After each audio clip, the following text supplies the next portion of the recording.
Good evening, ladies and gentlemen, and welcome in to the virtual Talladega Superspeedway for tonight's running of the PGR eSports Intimidator Superspeedway Series. My name is Dawson Wise. Welcome into the broadcast booth. I cannot wait to get this one underway. My return to the broadcast booth here for PGR eSports on a Thursday night capacity. If you kept up with our channel, I've been doing play-by-play for the Challenger Cup Series on Tuesday nights with next-gen race cars. And excited to be back, though, in the PGR eSports Intimidator Superspeedway Series here on a Thursday night basis.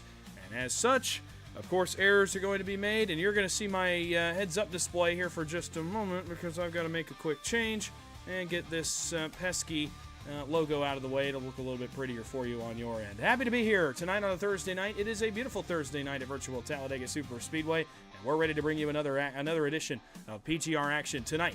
The Gen-6 race cars make their return. PGR looks into the past as it continues to vault into its future, and we're excited tonight as the Gen-6 cars, the exciting, exhilarating Gen-6 race cars, make a return here tonight. Glad to have you with me. We're going to get down trackside in just a moment for the starting grid and the green flag in tonight's event as we get ready to go racing for 60 laps around Talladega Superspeedway. I want to give a quick disclaimer, if you will, a bit of an advisory. Tonight's broadcast will feature some PG-13 language. If you'll remember back a couple weeks ago, Mike had a broadcast where he let loose a lot. I'm not going to go that far tonight, but it'll feel kind of like a short track Saturday.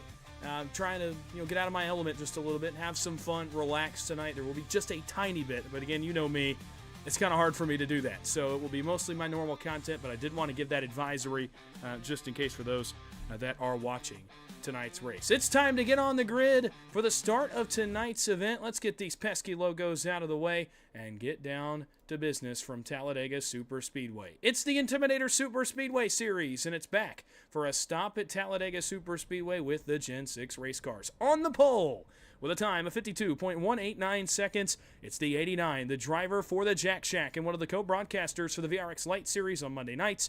It's Trevor Osborne on pole position. To his outside, it's the man who's won just about everything there is to win in superspeedway racing. He's won the ERA Omega Cup Spring Bowl. He's won league championships. He is a 9-time winner in PGR eSports, I believe. And Cody, if that number's wrong, correct me. It's Cody Nagels for Nightmare Esports alongside Trevor in position number 2. Row 2. It'll be one of the Light Series drivers that has kind of made his way to stardom here on the PGR eSports Intimidator Superspeedway Series circuit. It's Wyatt Gray in the 18 machine that will start from position number 3. To his outside, it's the driver for 6 Karma Esports in the eNASCAR Coca-Cola iRacing Series, Daniel Falkingham, a multiple-time PGR winner and the defending PGR champion, and PGR 500 winner as well. On row 3, it's Nightmare Esports Chase Mistretta, who got a big win last week in the VRX Light Series on Monday night to advance his prospects here into a Thursday night bid. He got that bid last week after that win, has a chance to prove himself tonight. We'll roll off from 5th. To his outside, it's the man who's been on a bit of a tear lately for the Jack Shack. It's the number 23 of Chris Walker. Row 4, it's the broadcaster for the VRX Light Series. Kind of put him on our team with the broadcasters, myself and Austin, if I would be so selfish. It's the driver for Nightmare Esports, the black, white, red, and blue, number 62 Ford Mustang of Landon Velicki. And alongside him, it's another Jack Shack driver. It's that bright blue, white, and black Jordan Chevrolet. That's Kenny Reel in the 11. Row 5, it'll be Nathan Harper, who's gotten himself a couple PGR wins over the last couple weeks. The familiar Dallas Cowboys colors. To his outside, it's another eNASCAR Coca-Cola iRacing Series driver, the 18 of Matthew Zwack. Row 6 will be David Flanagan in the 10 for the Jack Shack, another driver who's graduated from the Light Series here into Thursday nights. And his outside, Garrett Maines, driving the 25 on the side of the car to be the 1, I believe, on the side of the car tonight. Row 7, Logan York for PBG in the 02, the black and blue Ford Mustang, and Joe Huerta in the 7 for the Jack Shack, a recent PGR winner. Row 8, Colton Salick in the 48 machine will line up alongside another Coca-Cola iRacing Series driver in Malik Ray. Row 9, Jared Haynes, the 007 for the Jack Shack. Great season over the Light Series is also beginning to graduate here into Thursdays. Alongside him, it's Super Speedway ace John Ellis Jr. in the 21. Row 10, it's Matt Lee in the 32 machine, and Nick Seipel in the 75 will round out the top 20. Brian Hennings on the inside of row number 11 for Team PGR in the 74, and Jeff Merck for NBG will roll from 22nd. Row 12, Evan Carlbon in the 78 for the Jack Shack. A string of bad luck. Can he turn it around tonight? We'll see. And it's the 45 of Sean Corbett that will line up 24th. Back in 25th, another professional Coca-Cola iRacing Series driver. It's Michael Guest in the 30, and alongside him, a man who's found himself some good finishes here over the last couple of months in PGR. It's Stephen Miles in the 24. Row 14, Freddie Bazinet, the young gun, if you will, the man starting to burst his way onto the scene in the 54. He'll start 27th with Hunter Hastings, who is outside in 28th. Row 15, Brock Westmoreland in the 4, and Mike Davenport, the 55, a pair of PGR teammates. Steven Scott Jr. rolls off 31st tonight in the 88 machine alongside Dylan Jones. Will likely have a quiet night, come to the front towards the end. Right behind him in 33rd, it's his teammate, Daniel Eberhardt. T3 will roll from 33rd, with Ash Brambilla rolling from 34th. Row 18, Sterling Thess in the 20, and Josh McCullough in the 05. Row 19, it'll be Chris Melton for Roughneck Racing, and Christopher McCullough of the McCullough Boys in 38th. Row 20, it's Tucker McClendon in the 00 for PBG, and the boss man at McCullough Motorsports, Kenny McCullough in 40th, and James Wagner, the owner of R&R, will roll from the 41st and final position in tonight's race. Not enough time to give you the race info. It's 60 laps at Talladega. It's a half fuel tank. There are only 2 tire sets, and this track is hot, 130 plus degrees, and the racing's about to be just as hot in just a moment. Into the Geico restart zone, green flag in the air. Trevor Osbornoff gets us underway. We're racing at Talladega.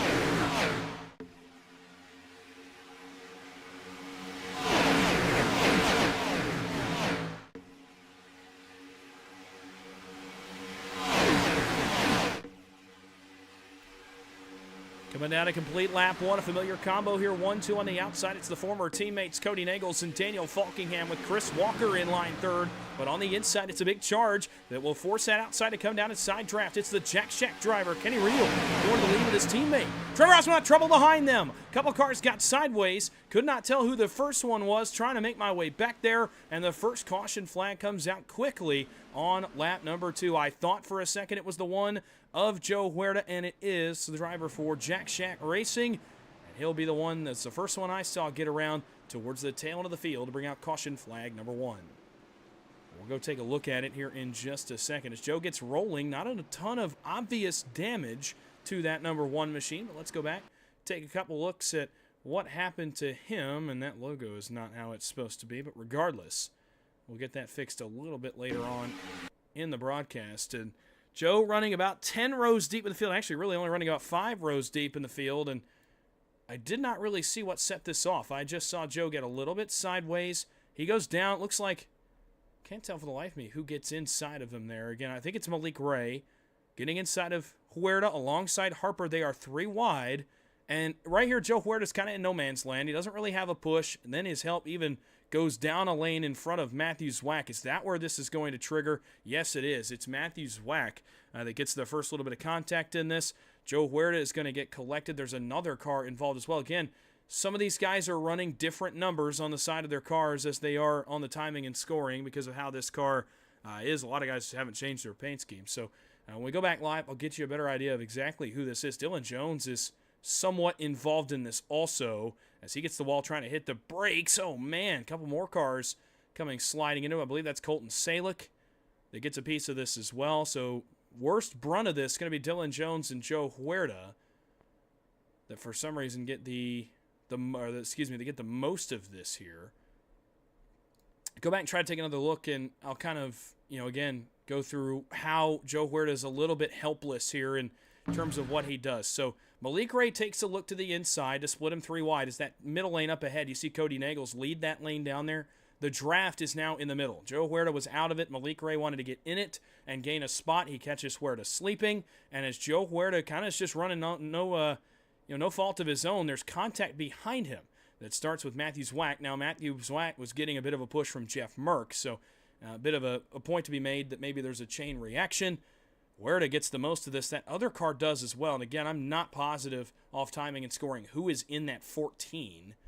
Let's see if we can't figure it out just kind of rolling through here. There's Dylan Jones. Is it John Ellis? It is. John Ellis Jr. That is the other car in Colton Salick as well. So it's John Ellis that gets contact from Matthew Zwack and a little bit Jeff Merck. They're kind of pushing to the middle.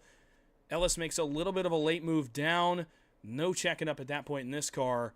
And unfortunately, Joe Huerta gets the brunt of this along with that 14 machine. So a bit unfortunate. Again, we'll show you one more time, then we'll go back live, get a restart here just outside of lap number 2.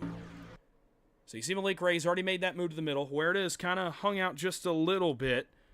And watch Ellis. He's in that Mobil 1 Ford Mustang, that white and red Ford right there in the middle. He drops down, but look at how late that is. And Matthews Wack, credit to him, checked up and tried to square up on the back bumper in that car, but he's getting a little bit of help from behind as well with Merkin. Again, let's not put blame on Jeff Merck either. I believe Nick Seipel got a piece of that also, but let's not put a ton of blame on Jeff Merck there either, because Merck can't really see that 14 well. He can see that he turns down the racetrack, you would think, but after that, you kind of get in a blind spot where you can't see that car right in front of the guy in front of you. So for Jeff Merck there, he's just pushing the guy in front of him, thinking they're going forward. Unfortunately, as that late move is made by Ellis, there's just not much anybody can do, and it leads to a bit of a stack-up under the caution flag. We'll be coming back to 1 to go. Lap number 5 will go on the board. I was going to attempt to make a quick change. We'll see. I don't know if I'll have time to do it under this caution or if we'll have to do it under the next one. But that logo on the replay screen, a little bit big, but we'll get a fix for that, a little bit later on in the night as we go. We'll look to get that resolved here shortly. So under this caution flag on lap 4, it's Trevor Osmernaut and Kenny Reel that lead the way for the Jack Shack. It's Cody Nagels that runs behind them in 3rd. It's Jared Haynes back in 4th with Evan Carlbon up 18 spots on this caution to 5th. Brock Westmoreland plus 23 to 6th. Sean Corbett plus 17 to 7th. Mike Davenport plus 22 spots up to the 8th position. Nash Brambilla plus 25 to 9th. And Chris Melton plus 27 spots, the big mover of the race so far, from 37th to 10th. So a bit of strategy call under this caution flag. Kenny Reel, Trevor Osmernaut, Cody Nagels stay on the racetrack, as do the cars from 4th to 10th, most of which are from one of 2 teams. The Jack Shack with Haynes and Carlbon, or the PGR drivers, Westmoreland, Davenport, Brambilla, and then you add in Sean Corbett and Chris Melton as well for a total of 7 that stayed out behind the 3 leaders. From Wyatt Gray on back, everyone else came to pit road for service. 55% fuel, 2 tire sets in the pits tonight. It's a hot racetrack tonight. I thought it was about 130. It was a little bit earlier in the event. Now it's down to 116, which you may be thinking, well, that's not it's not a hell of a difference, and you would be right. So 116 degree track, 75 ambient temperature, some humidity out there as well. Not a lot of wind, which we've seen, and it's also static tonight as well, so the weather will not change, which means that track temp is going to remain at 116 degrees for the next 55 laps. Glad to see everybody out here. Go ahead and click the like and the share as well. Share this link out. Tell everybody it's PGR night in America here on a Thursday. Glad to have everybody with me in the broadcast booth following along the action. Make sure to utilize the chat. We got a number of people in the chat already. Lisa W., good to see you as always. Might have a 500. Tyler Vickery, unfortunately, did not make tonight's race. Unfortunate to not see Tyler out here. I know he loves this car track combo. I do too. I had planned on racing as well, but logistics got in the way. I love this combo also. Jess in the chat, Carl Haynes. I believe, and I will not, I'm looking back there, I believe the 14 did get an EOL penalty, but the problem is, or the thing is, he was already at the back anyway, only in front of one car, that being Joe Huerta. So regardless, yes, the 14 was issued the penalty, but the 1 was already the only car behind him. Green flag back in the air, lap 6 going on the board, and it's Reel to the gas first.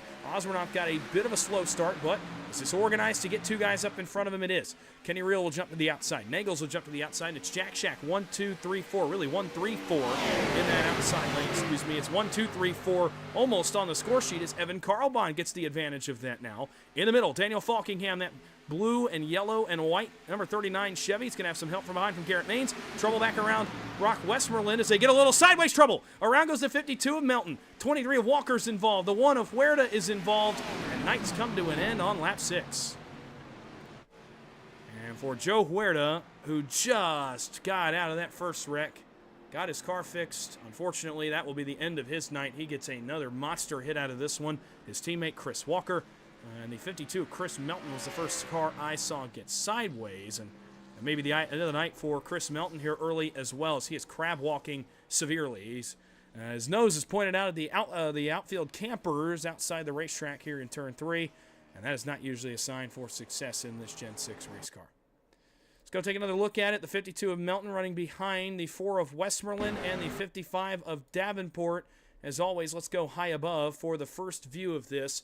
It's a stack up that begins with Brock Westmoreland, I believe. You see Falkingham getting a little impatient, goes to the middle on Melton. Garrett Maines is going to follow him, that blue and white Wigan Water Technologies Chevy right there behind Falkingham. And Melton is kind of in this no man's land, but up in front of him.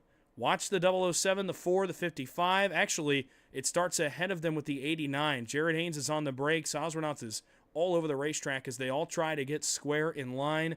Westmoreland is unfortunately going to be the victim of this off the bumper of his teammate Davenport. And then as they all try to scramble, where does this start? Nick Seipel in the 75, that blue and white and orange Ford Mustang in the middle, turns up into Chris Melton. And actually was another car involved in this first, but I think the 16, and I'll have to double check on who that car is as well, made a heck of a save, or maybe not. And there you see the hit for Joe Huerta. You see Chris Walker. Guys diving out of the way, trying to miss this. Man, it's the second one for Tucker McClendon where he's had to jump on the brakes, but gets on him okay. And lucky for the guys behind this, including McClendon, that this was not bigger than it was right in the middle of the pack in the backstretch. You figure it would have been a little bit bigger. Now that camera is starting to get a little annoying for me too. So, the logo. But I'll have to change that here in the break. We'll do one more replay real quick, and then I'll try to get this fixed in a quick break. You see up ahead, look at them all squirrely. Osronoth, Haynes jumps on the brakes, obviously trying not to run over his teammate. Westmoreland jumps on the brakes, and it just starts to go backwards. This stack-up gets worse the further back it gets. I cannot tell you that 16 as they're about to come by the camera. Then Seipel, as he tries to dive out of the way. Not sure if he just didn't get a call. And is that David Flanagan? It is. David Flanagan in that Subway 16, the yellow car, makes a heck of a save here to not somehow get more damage out of this. Looks like Michael Guest. Is that orange and white car? I believe it is. And then Joe Huerta just nowhere to go. Melton coming down. Huerta's on the brakes. There's just nothing you can do. And Huerta piles into the 52 of Melton. Melton's got big damage suspension-wise. So does Huerta. Seipel, Dylan Jones, McClendon, a couple others get away unscathed. There you see Ellis and Salick off of that first wreck get away pretty well unscathed as well. Great job from the guys behind this to not make this bigger. I thought this was going to be a considerable incident when it got kicked off, but somehow we kind of, sort of got away with it just a little bit. We're going to try to hit a quick break here on lap number 8. Second caution flag of the night is out. Kenny Reel, Cody Nagels, Trevor Osronoth, Evan Carlbon, and Jared Haynes are your top 5. You're watching PGR eSports Intimidator Superspeedway Series racing from Talladega. We'll be right back.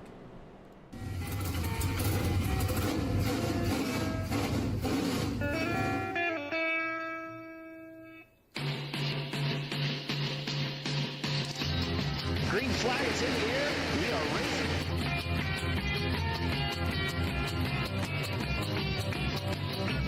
3 by 3.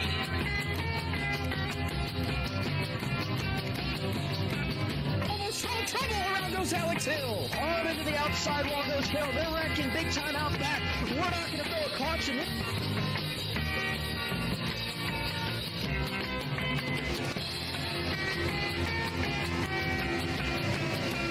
To the finish. Who gets it in the line? Cody Nagels wins it in Talladega.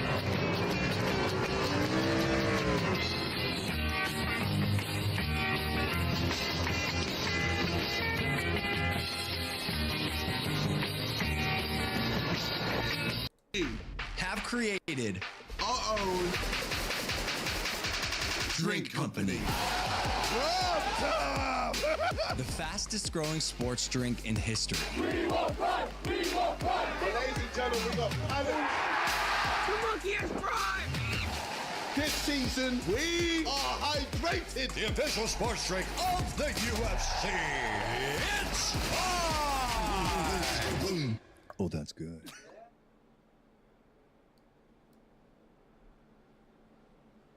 Welcome back to Talladega Superspeedway, PGR eSports Intimidator Superspeedway Series racing in the Gen-6 from Talladega. Caution flag number 2 is out on lap number 9 of 60. Pacing the field is the 11, or the 88, excuse me, the 11 on timing and scoring, the 88 on the car. It's Kenny Reel.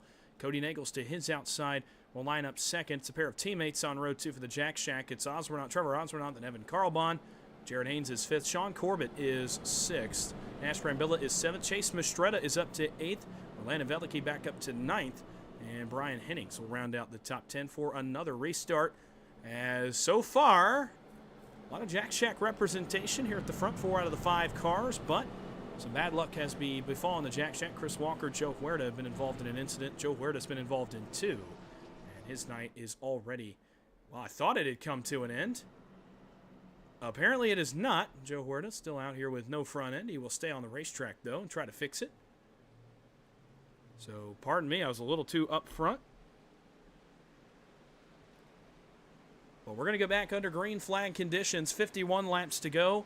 At the Talladega Superspeedway, it's Kenny Real and Cody Nagels on the front row. Kenny Real looking for PGR win number 2. Cody trying to crack, I believe, double digits in his career. Green flag is back in the air, and Osborne up right to the back bumper of Kenny Real. Outside, not quite as good a start. It will be the Jack Shack pair that will get likely clear of the 6. They'll get at least one car clear, and Osborne up quickly jumps to the outside. They will get clear. Corbett to the middle. Sean Corbett goes by himself. Nobody home behind him. Now he'll get some help further back in the form of Daniel Falkingham and Malik Ray. On the outside, it was Evan Carlbaum with Chase Mistretta and Brian Hennings, who will try to get back to the 6, the 89, and the 11 on the outside of the racetrack, and they will. On the bottom side, it's a big push from Jared Haynes with Nash Brambilla, who also loves this car track combo. On that inside lane behind them, it's my fellow broadcaster, Landon Veliky, who's got a couple PGR wins to his name as well. Some scrambling out back. That was around David Flanagan in the 16, but he was just jumping back out of line. Brian Hennings going to be caught in the sucker hole with Brock Westmoreland. His teammate for PGR, Matt Lee, is up there as well as Chase Mistretta. In the middle, it's Sean Corbett with Daniel Falkingham, but up front, it's all Real, Haynes, Osborne, Brambilla, and Nagels as the field works back around. 50 laps to go. It's the outside that continues to get the momentum. It's Real and Osborne pushing very well. Cody Nagels comes down to side trap, may go all the way to the middle. Osborne and Real trying to work down the banking to get to the right side door of Jared Haynes, that black, red, and white 007 car on the inside of the racetrack. Corbett continues to try to work that middle with Falkingham. Garrett Main says, I'm good. I'm going to go to the outside wall, get a couple spots. Chase Mistretta on his bumper. On the inside, a couple more cars coming to the front. Michael Guest on the inside.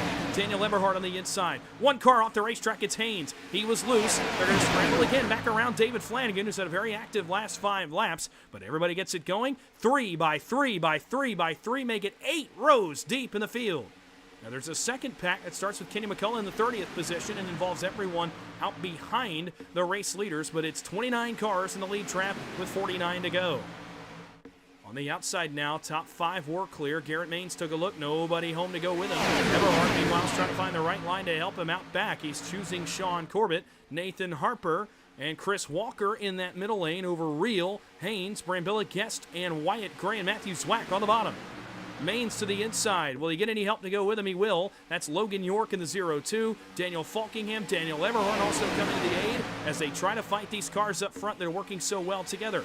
Osborne leads the way through 3 and 4. Nagels jumps down to the bumper of Garrett Mains. Cody Nagels to the point over Trevor Osborne. It's the Jack Shack cars in the middle now. Osborne and Carlbaum. They'll get Daniel Eberhardt and Kenny Real. On the outside, it's Mistretta, and a big move to the outside for Osborne. They'll block that lane at the safer barrier, and 3 abreast. 8 rows deep again. Make it 9 as York jumps to the middle. On the front of the pack, though, it was Nagels and Mains that briefly tandemed away from the field. Now it's Logan York that's on the attack as those two got separated. And on the inside, it's now Daniel Falkingham with Sean Corbett that both made big moves to get down to the yellow line and work the shortest way around this 2.66 mile oval. 48 laps still to go, and 3 wide, 7, 8, 9 rows deep in this lead pack. York to the inside of the bumper of Falkingham. In the middle now, it's Carlbaum, Eberhardt, Real, and Harper. On the outside still, Nagels, Mains, Osborne, Mistretta. Now Osborne to the bottom of the bumper of Logan York. Nagels going to try to come down to block. Safer barrier to the yellow line. New leader at Talladega, it's Cody Nagels. On the outside now, it's Mistretta. He won last week's light race and got the bid to even race in this series tonight. And now he's trying to go lead a lap for the first time. In the middle, though, it's Garrett Mains. In that number 1 machine, he'll go back to the top. Carlbaum, a little impatient, goes through the middle, and it's 3 abreast for the lead now. Nagels on the bottom. Carlbaum getting a big push from Eberhardt in the middle, and it's on the outside. It's Mistretta driving through the back bumper of Garrett Mains. Still 3 wide for the race lead. Evan Carlbon out by a nose, but not by much over Garrett Maines. He'll jump down to the bumper of Cody Nagels. Maines on the outside squeezes down. Eberhardt has to run a half lane down. Now Maines off the side. Eberhardt trying to come forward to the lead as Nagels pushes Carlbon well clear. They will both jump to the safety of the safe for barrier in front of Garrett Maines as Mistretta has to check up. In the middle now, Eberhardt will take advantage. He'll drive alongside. Big blink from the second place car. Cody Nagels will allow that middle lane to surge forward. New leader D3, Daniel Eberhardt. Kenny Reel behind him. To the inside goes Harper with Eberhardt. Reel got hung in no man's land. He went for Carlbon at first. Now he goes back to Walker. And now Harper jumps on Reel's nose in the middle. Non-stop electric action at Talladega Superspeedway as Nathan Harper now looks for the race lead. Eberhardt alongside him. Jack Shack drivers behind them. Jack Shack drivers too deep on the outside with Reel and Walker. And another car trying to lean out of line. Couldn't exactly tell who that was. Might have been Landon Velicki in the 62. Maines trying to reel back from this one. He's all the way back now outside the top 10, almost outside the top 15 with Carlbon and Nagels as they both fallen out of the lead. Reel got to the outside in front of Walker. Osrout's going to block, and Eberhardt will block both of them, and that opens up the inside. Thank you, sir, says Logan York in the 0-2 as he will lead. 45 laps to go at Talladega. This is unreal. I haven't even had a chance to take a breath. Hope you're enjoying it as much as I am up here. Logan York to the lead. Daniel Falkingham to second. Sean Corbett to third. Eberhardt pulls the 45 backwards, and now the 39 and 0-2 are in no man's land. The 39 gets up. The 0-2 has time to as well. So now it's York. Falkingham pacing the field. Eberhardt to the middle. Osrout goes with him. Kenny Reel, Chris Walker all jump down, and all of a sudden it's York and Falkingham hung out in the sucker hole on the outside lane as Eberhardt goes back to the race lead. Now Osrout will go a lane higher than Eberhardt. Hill wants the race lead. He goes away from his teammates. Eberhardt will now get the push from the Jack Shack duo of Reel and Walker. Another car in the middle. I believe that might be Freddie Bassinez in the Busch Light Ford that's also coming to the front. Osrout from York and Falkingham next time by at the line. Sean Corbett now leads the inside with Jared Haynes behind him, and so is Chase Mistretta. Eberhardt, I believe he'll go to the yellow line here with Kenny Reel. Nope, he'll stay in the middle, try to stay all up alongside this middle lane. Osrout down to side trap. Logan York tried to force him there. Boy, Jared Haynes having a problem. 4 wide back around Matt Lee. Haynes stuck on the bottom. Brian Hennings in the middle. This is precarious. Almost 5 wide back around Garrett Maines. Still 4 wide, still bouncing off each other as Hennings goes backwards after the bobble there by Brian Hennings. Maines coming back forward. So is Cody Nagels as well in the middle, and Carlbon tries to get forward as well. Single file, 8 deep on the outside now. Back to, I believe that is Wyatt Gray. He and Matthew Zwack are running nearly identical paint schemes. You see Zwack back there in the Skittles Zombie gray number 18. There's a white number 18 for Wyatt Gray. Eberhardt leads over Osrout, and finally this pack up front for a brief, if not very quick moment, can take a breath, but not for long. Right back to it. Matt Lee to the inside. Wyatt Gray. Freddie Bassinez all trapped to the bottom. Here comes the top lane to side draft. Eberhardt, Osrout, York, Velicki, Walker, Bassinez. Look at Velicki trying to get to York's right rear. Trying to grab that side force and put Logan in a bad spot. Cannot do it. Logan successful at blocking that lane. Freddie Bassinez on the push of Evan Carlbon. That was a sketchy moment on the outside lane as those two trying to get acquainted. On the inside, it's Falkingham, Matt Lee, Wyatt Gray, Kenny Reel, and believe it or not, Cody Nagels. It's coming back to the front in the 6 car. Oh, trouble out back. Brian Hennings gets turned. Another car is going to go around. It's Jeff Merck. This race may stay green. Merck bounces off the wall. Keep the race green. He is off the racing surface. The field will lap by the Jack Shack Racing car of Joe Huerta, who will be very considerate to the field. He'll go to the apron. He sees the racing. I wouldn't want to be a part of it either, quite frankly. And up front, it's still Daniel Eberhardt. Field avoids a big moment with Jeff Merck going around and hitting the inside wall, but unfortunately for Merck, it stayed off the racing surface and will not bring out a yellow flag on lap 19, and I'm glad it didn't because this racing is incredible up front. Eberhardt first, Osrout second. Bassinez, huge move to the middle in the Busch Light Mustang. On the inside, Falkingham now with Lee, Gray, Corbett, Haynes, and Brian Hennings. Eberhardt going to start to control lanes. He's so good at this, a veteran of the super speedways. Trouble out back again. John Ellis, Freddie Bassinez, and this one's going to be a caution flag. Oh, up and over goes Hunter Hastings. Several more cars get involved in the caution flag flies on lap 19.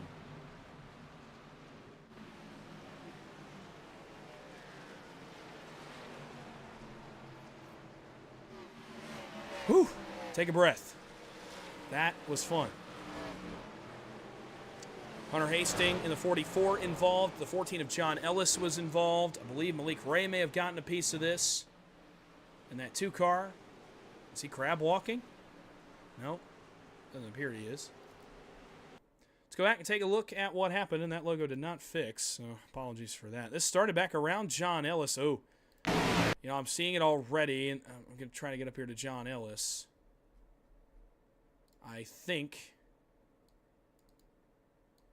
I cannot get my... Now I can't click the right button. I think this may have been an incident of netcode. Let's see.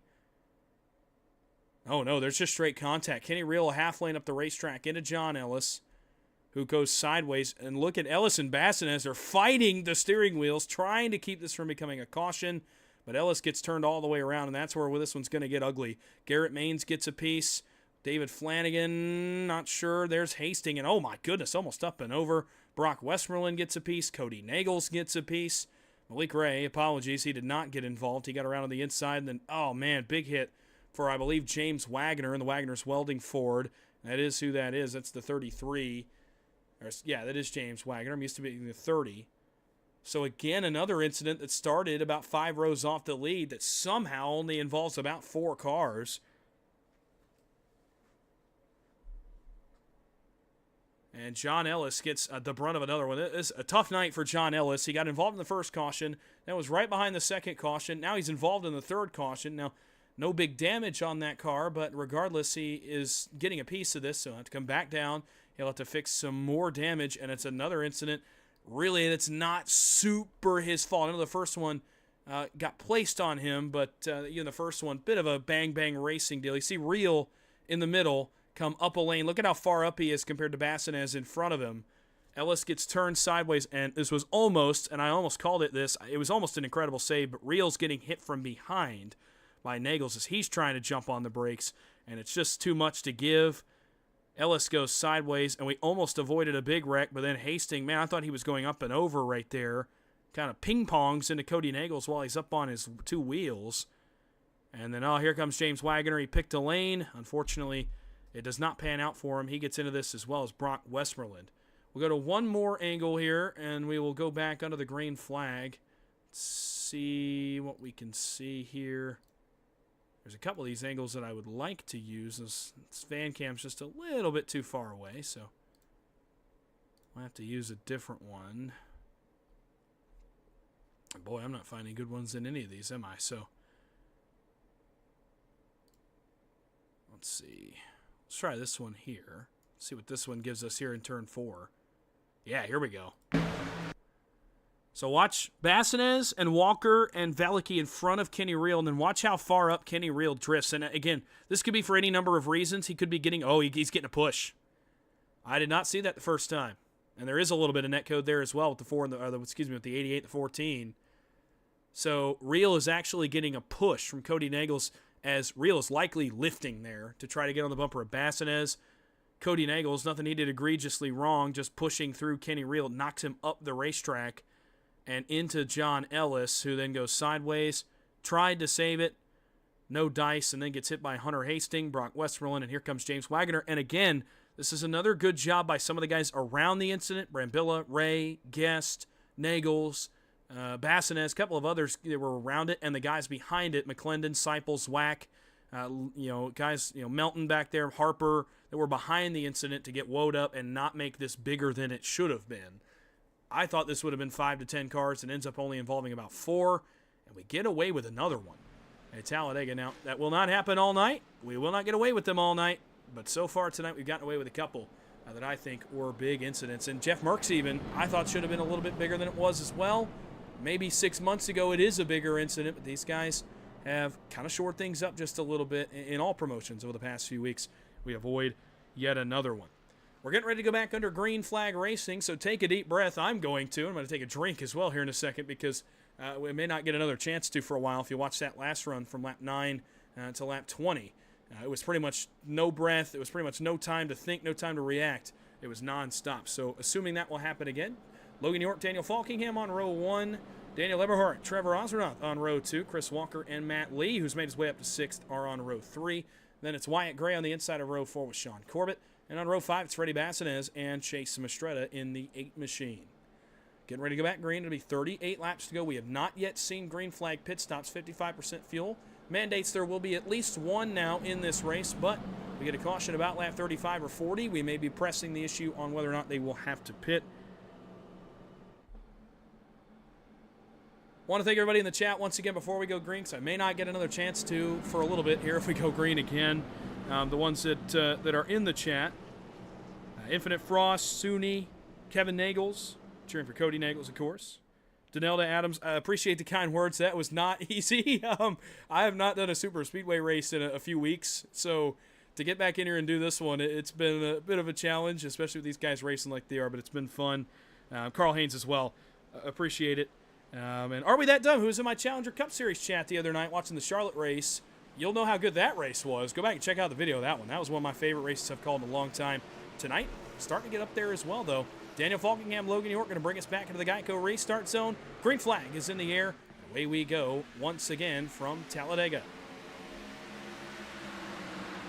Let's run some different camera angles. I'm ready to switch it up. We're going to let loose a little bit here on a Thursday night. I'm going to let a little more casual on this run. Daniel Falkingham to the lead. Logan York to second. Eberhard Osmer not lined up on row 2. Out back, Landon Velicki was trying to make a move around Jared Haynes. Oh my goodness, Sean Corbett by himself there was a little bit loose on traction on the outside of the racetrack. Down the Alabama gang, super stretching back towards turn 3. It's Eberhard on the inside making the biggest advance with the help of Chris Walker, Wyatt Gray, Freddie Bassinez. On the outside still holding serve. It's Falkingham, York, and Osmernaut, but they will quickly heat up. Osmernaut down to side trap. Nobody went with him, and look how quick that 89's going backwards.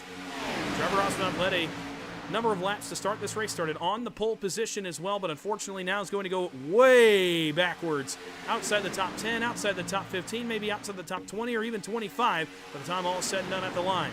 Daniel Eberhard, Daniel Falkingham, the Daniel and Daniel show here at the front of the field. Both PGR winners multiple times. Both have won big things in their super speedway careers. Further back, it's Landon Velicki, a former teammate of his, Stephen Miles on his back bumper with Nick Seipel and Garrett Maines as they try to make it work. Sean Corbett in the middle. He gets in the sucker hole. Wyatt Gray jumps to the outside up on the safer barrier in front of Chase Mistretta.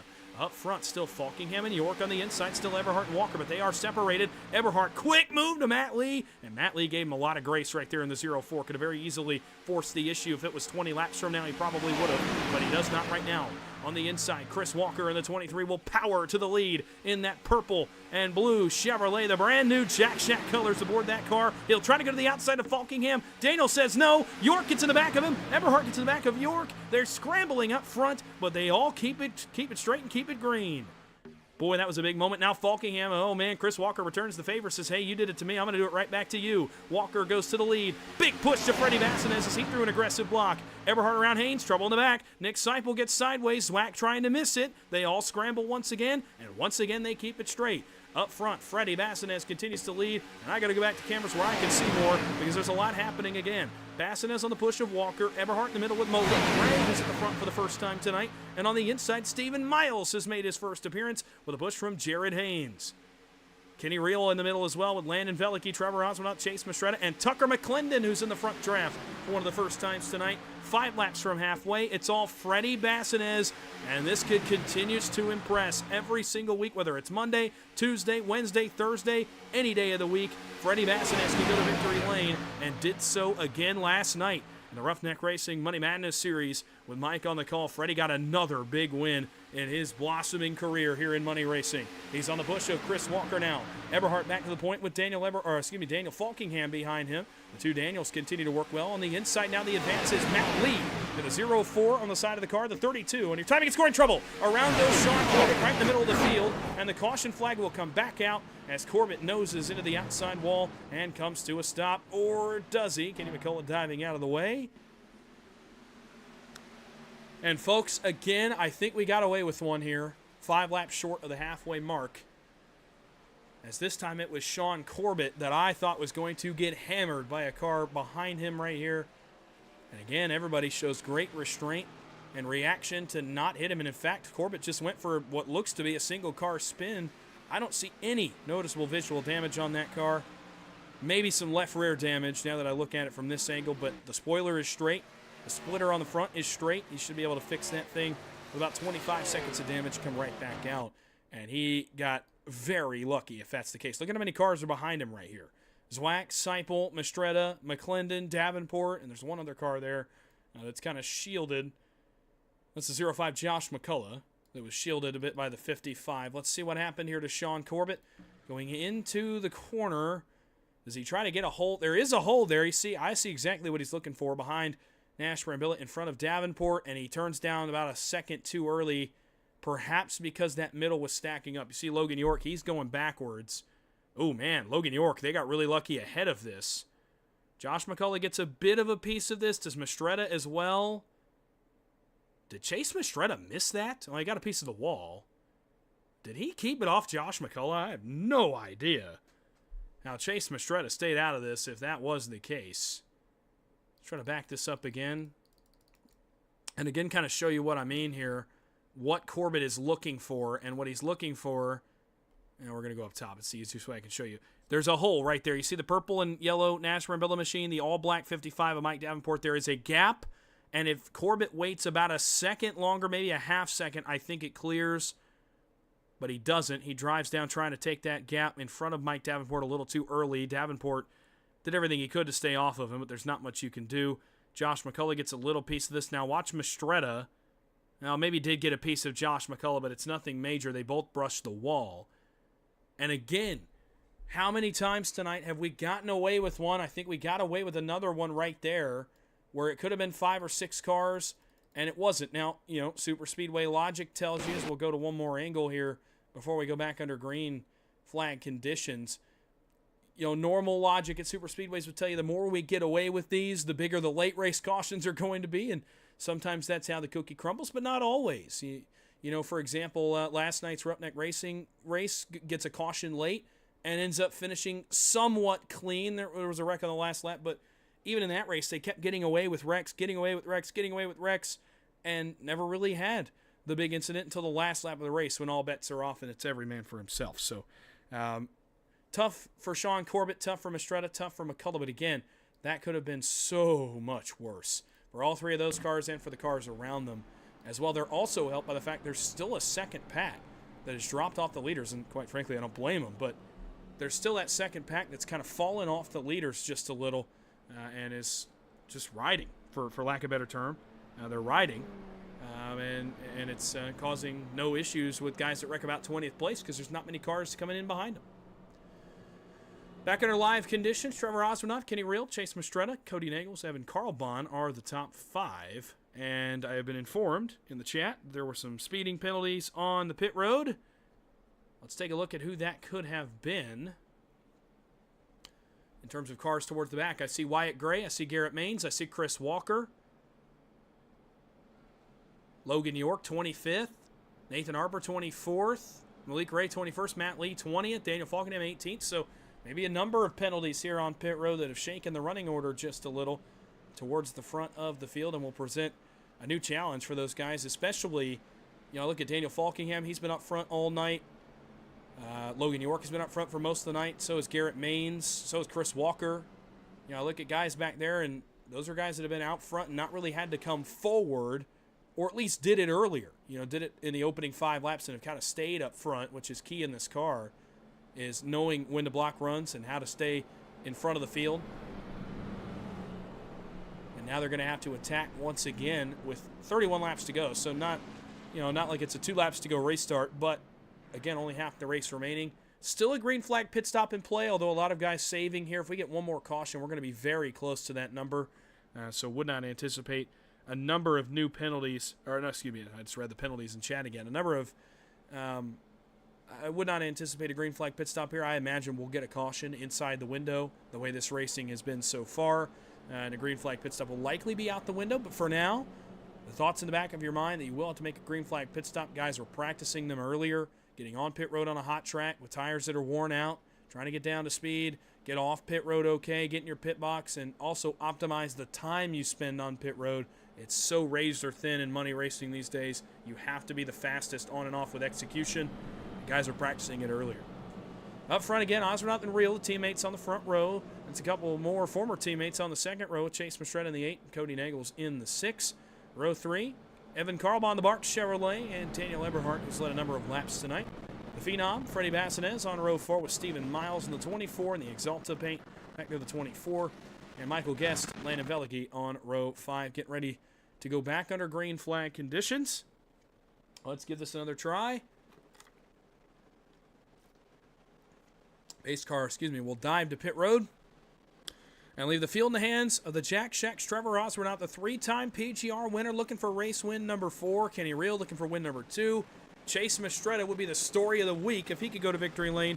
No career wins, won the Light Series race, and managed to get a bid in tonight's event. And boy, would it be a story if he could go to victory lane. A couple other guys looking for career win number 1 as well, including Evan Carbon in the 78 on row number 3. Green flag back in the air. Osronat Mastretta to the outside saver barrier. Carbon to the push of Bassinez and Michael Guest on the bottom. Nash Brambilla down there as well as Jared Haynes. And the top comes down to Sidetrap as they work through 1 and 2. Out back, David Flanagan, the first one to move out of line, the Subway Ford Mustang. He'll make a quick move on Brock Westmoreland. Westmoreland drops to the bottom. Flanagan gains a spot. A lot of Jack Shack representation here at the front. Flexing some muscles, if you will, towards the front of the field as Trevor Osronat leads the field on the banking of turns 3 and 4. It's Mastretta on the push.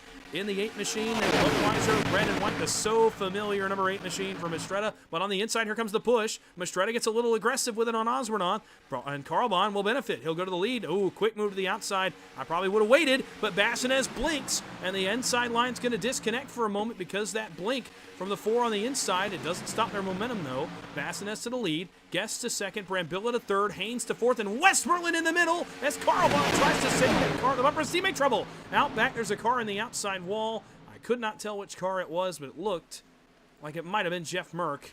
And it was the multicolored number 60. Second incident of the night. But again,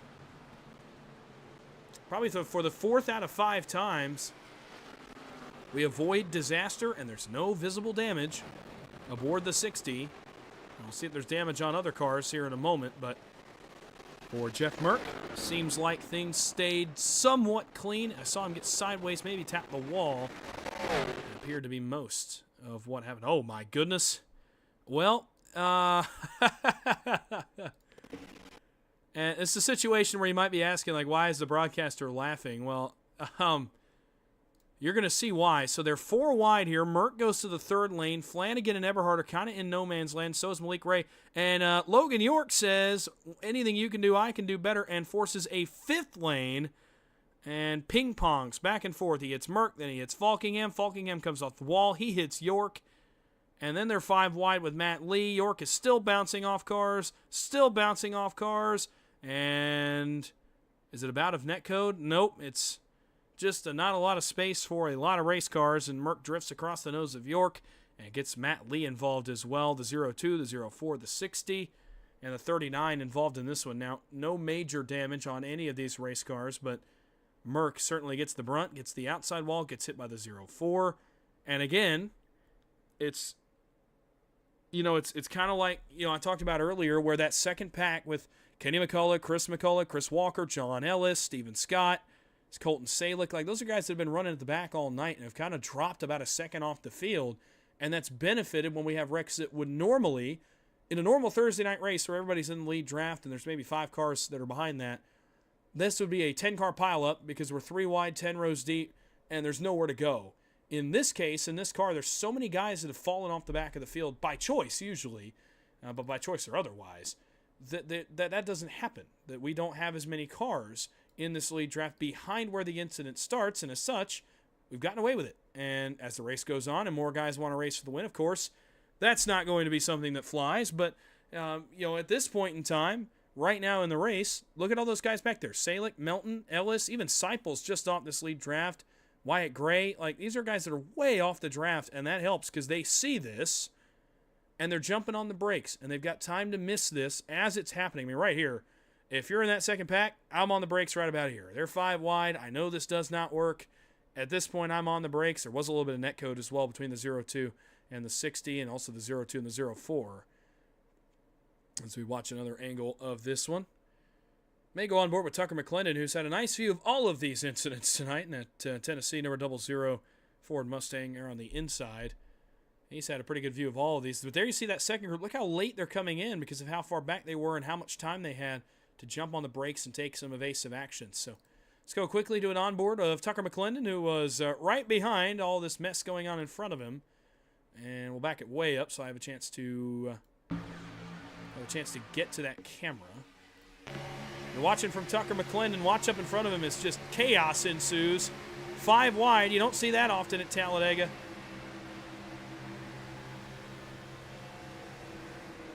He drives on through unscathed once again, is the 00, but had a nice view of the buildup for that one. As Jeff Merck goes to pit road for more repairs. Under caution on lap 33 of 60, inside of halfway. And we approach now the number that you need to make it on no green flag pit stops. Looks like a lot of guys are approaching that number that were up front. Several guys at the back are choosing to take some strategy here and stay out and gain some track position. We saw Sean Corbett involved in that last incident in the 45, spinning into the outside wall. He'll stay out under this caution after pitting on the last one, and he'll inherit the race lead. Daniel Falkingham stays out, I believe, in the 39. Chris Walker is up to third in that Jack Shack Chevrolet. Again, the new colors aboard that car this week. Kenny McCullough, the Coca-Cola Chevrolet, runs in fourth. And then it's Wyatt Gray, who I believe also stays out and gets up to position number 5. Rest of the top 10, Freddie Bassines 6th, Michael Guest 7th, Jared Haynes 8th, Brian Hennings 9th, and Brock Westmoreland is 10th. The guys that were up front just before that, well, that kind of cycled a little bit towards the back. Osmernoth, Carl Bond, Eberhardt, Mastretta, Kenny Reel, they're all back outside the top 10 and top 15 at this point. 26 laps to go at Talladega. Sean Corbett has inherited the lead. He looks, I believe, for win number 1. Don't quote me on that. Daniel Falkingham looking to continue what's been one of the most dominant years of sim racing that I've seen, at least on the oval side. Last season in Coca-Cola iRacing Series action, he won the Indy Road Course, or the Indy 400, at the Brickyard. Then proceeds to go on this year. He's having success in the Coca-Cola iRacing Series, but here on the PGR side, and really in money racing in general, he's ripping off wins left and right. A PGR champion for 2024, the defending PGR 500 winner here in 2025, the first ever Great American Sim Race back in February. He's having one of the better high-profile race years that we've seen over here in PGR eSports. He'll restart second, looking for another win on his PGR career. Chris Walker, I believe, is looking for win number 1. Kenny McCullough, I believe, is looking for win number 2 or 3, back on row number 2. And it's Wyatt Gray and Freddie Bassines back on row number 3. And I'll have to check the stats if one of them does get to victory lane, if either of them have won a race as well. 26 laps to go. Want to thank everybody once again for coming out on a Thursday night. 50 concurrent viewers. Gotta love to see that. Glad everybody is here and spending their Thursday nights with me. Almost the end of the week. We're getting down to it. Thursday night, PGR racing usually means Friday's right around the corner. So happy almost Friday, 11:15 here on the East Coast. And we still got a lot of racing to go. We may race into Friday here on PGR Esports Network as the PGR Intimidator Superspeedway Series continues into the night here in Talladega. Green flag back in the air, and it's Corbett, the gas first, over Daniel Falkingham. But the push for Corbett is not as good. He's not going to get on Falkingham's nose. The inside very much discombobulated here, and it will allow Falkingham to inherit the lead as they climb the banking in turns 1 and 2. Wyatt Gray, boy, that was a snap to the outside in front of Jared Haynes, caused a bit of a stack up. Eberhardt gets up and around Davenport. Osmernoth sees that coming, jumps up. They've got Mastretta and Reel with them as Cody Nagels, Garrett Maines, David Flanagan try to get something going on the outside. In the middle, here comes Osmernoth. He's got D3, Daniel Eberhardt with him. Mastretta will go, Reel will go, Nagels will go, and all of a sudden now the middle packs up. Wyatt Gray, Kenny McCullough down the side trap. On the outside, it's Haynes and Westmoreland. Up front, Falkingham and Bassines roll 1-2 as Bassines made a big move to the bottom. Falkingham through the block, but the middle is where all that energy has gone to in the form of Osmernoth. Eberhardt, they're not going to have anywhere to go. Osmernoth tried to go high, couldn't get it to go. Trouble! The big one strikes in the tri-oval. Around goes Corbett, Gray, Reel, McCullough, and others as a big crash strikes on lap 36. Ooh, crashing again down here in turn 1. Ooh, I thought they were. They are not. Trouble strikes big for the first time tonight. And they went around big time.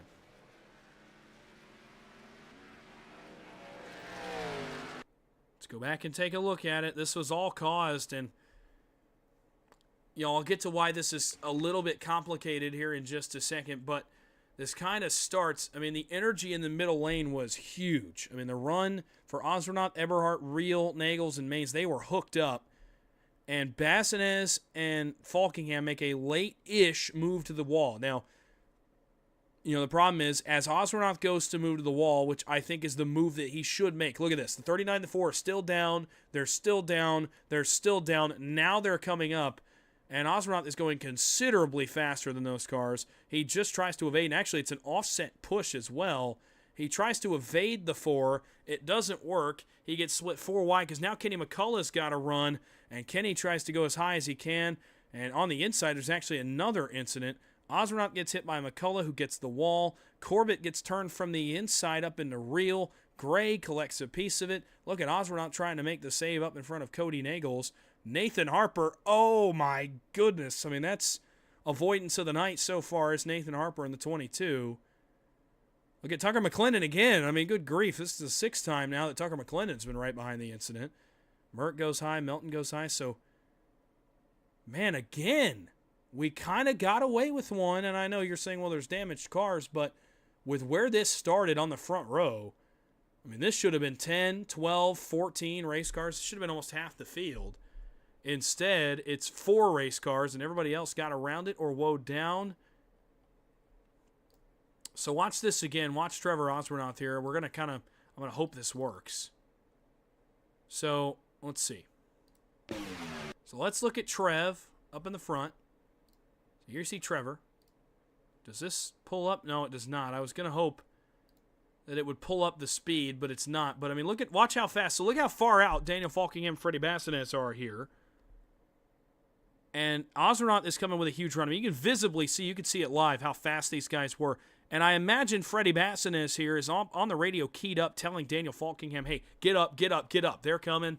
Get up and block. We need to keep track position. And they did. The problem was, as they moved up, it was as Trevor Osmernoth got there, and Osmernoth's going too fast to stay behind him and lift, or he's going to get turned, so he goes to the outside. They also continue to move to the outside. It stacks the entire lineup. Kenny McCullough goes to the outside thinking, okay, I'm just going to keep going top, keep going top, keep going top, and I'm going to get out of the way. And unfortunately, there was nowhere for him to go except the wall. He ran himself out of room. From there, it's him in the back of Osmernoth, which got him turned sideways. But then there was a separate incident on the inside with Sean Corbett. We'll go to one more angle here and kind of show you the incident with Corbett on the inside with Chris Walker in line. And let's see what happens here because it kind of all happens at once. Does Corbett ride the brakes here because of what's going on in front of him?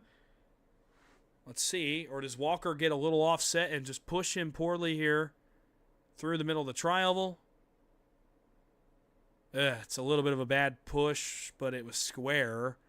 Oh, he kind of got him. Okay, so he gets him out of shape, and then as he tries to re-square, he's already on the right rear of Corbett. He turns him sideways. That's what gets Kenny Real into this. And it's also going to get Wyatt Gray and Brock Westmoreland, who I didn't see the first time. There's a couple guys that missed this by very narrow margins. Nathan Harper's one. There was another car up there as well. I want to say it was Jared Haynes. I could be wrong. But I want to say it was the 007 of Jared Haynes. We'll have to go back and we're going to take a couple onboard looks at this because we got the time. I want to look at Nathan Harper, and I'm almost positive that that it was Jared Haynes. So here's Harper. He's a little ways behind this. He's going to start way up in front of him. And watch this from Nathan Harper. You can't get much closer to a crash than this. Oh! I mean, you could have probably stuck a sheet of paper between those cars, and that's about it. We're going to go back one more time because I want to see. I'm almost positive this was Jared Haynes. Maybe he was. Yeah, it was. I believe it was.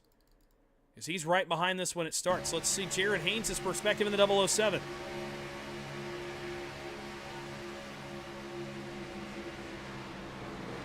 Well, he did get a little piece of it, but boy, it could have been a lot worse there for Haynes. He could have been swept up into chaos instead. Is able to drive away and does not appear. Oh, man, a little bit of contact after the caution as everybody was woeing down, but could have been a lot worse there for Jared Haynes. And lucky for him, he's going to roll off on the outside of the front row. Garrett Maines leads, 22 to go when we take the green flag. It's Maines and Haynes on the front row. On row 2, it's Carlbahn on the inside. Evan Carlbahn, that is. And Matthews Wack in the 18. On row number 3, it's going to be Freddie Bassinez.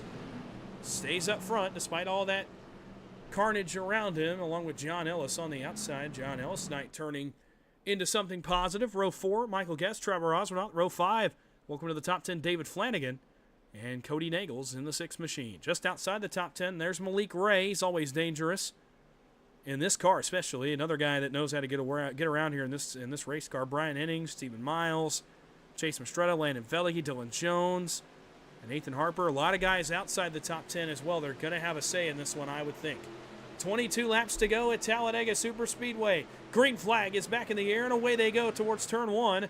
Big jump on the outside. Bottom lane stacks up back around Malik Ray, but everybody else gets going. Dead even down towards turn 1. They'll drag race up the banking. Garrett Maines waiting on his help as Haynes gets his from Zwack.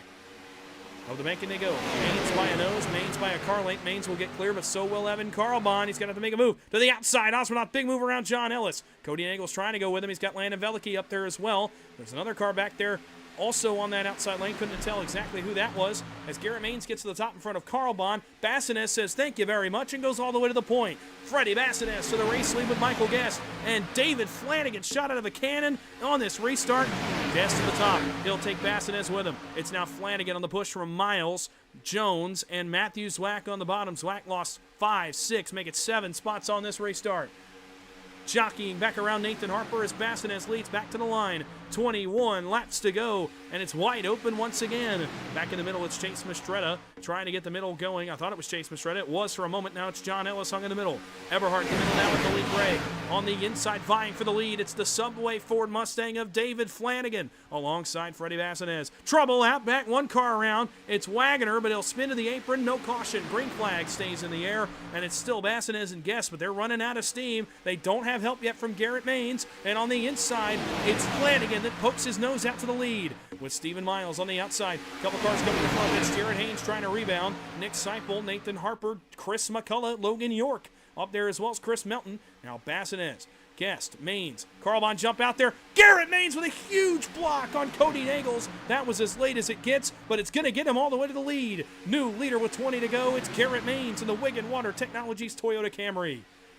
4 wide back around Carlbon. Veliche lets him in. 4 wide now back around Harper. Harper stuck in the sucker hole. This is a bad spot to beat for the 22. Up front, it's Nagels around Garrett Maines. Daniel Eberhardt goes with him. Still 4 wide with Harper. Gray. Malik Ray is in the middle of that. I think maybe Trevor Osmonaut, as Malik Ray's actually up front. Cody Nagels to the lead with Eberhardt, but they are way out front. Oh boy, look out. They're too far out front. Still 2 rows of 4 wide. Mastretta, Harper, Hennings.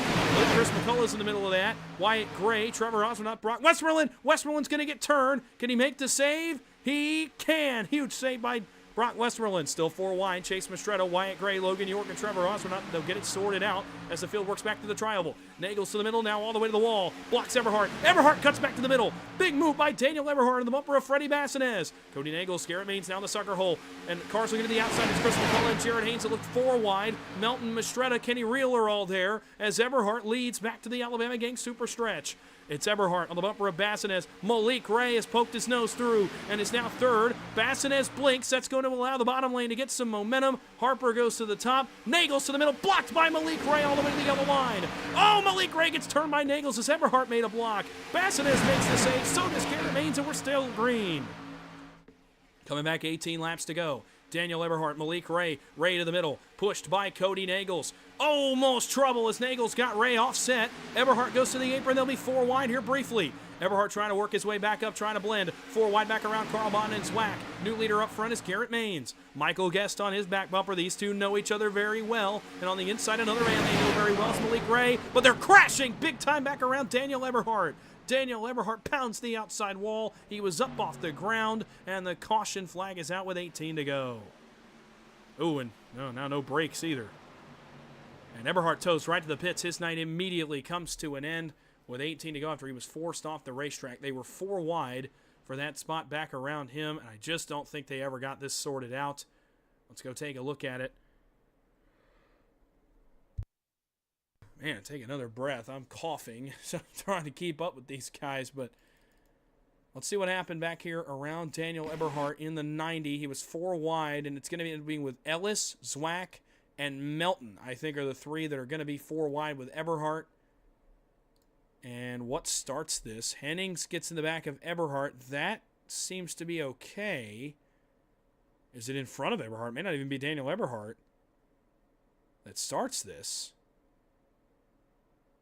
Oh, he's rolling up, rolling up, rolling up. No, it's not. It's actually up above him. It's Ellis into Melton, into Zwack, into Jones, and then from there, I think, is Ellis going to get some help from Jared Haynes? He is.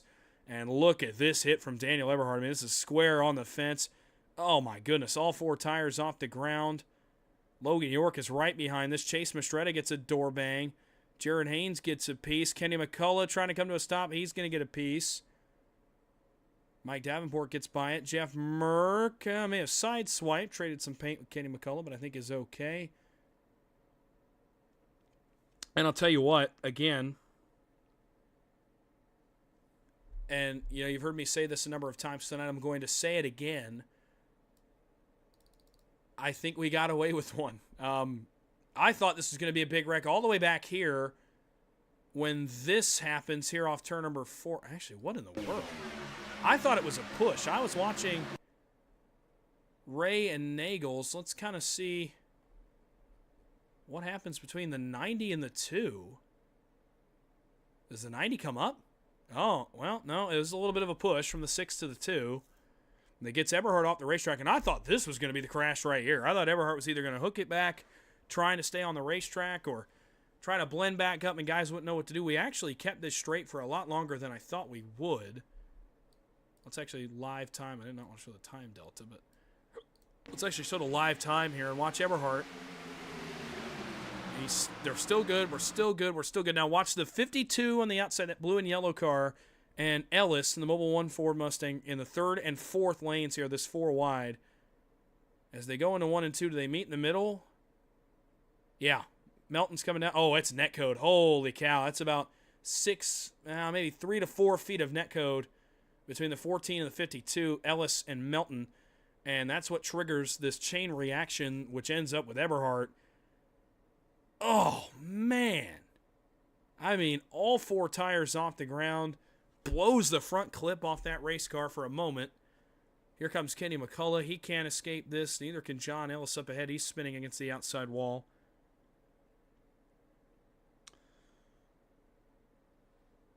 So Eberhard pounds the outside wall. So, okay, Cody was not touching the 2. So, okay, let's go back and find another angle because I use bad camera angles. So I'm going to blame myself. Let's go back and, actually, this one may be nice to see it. No, not really. Fan cam? Oh, good grief. That's even worse. There's really only going to be one way to tell, and it's going to be this one right here. Now let's just go straight to the source. Oh, boy. Boy, that is weird. Is it netcode? Is it Malik turning left? I mean, he's definitely coming down. But, I mean, that turn to the left looks unnatural to me.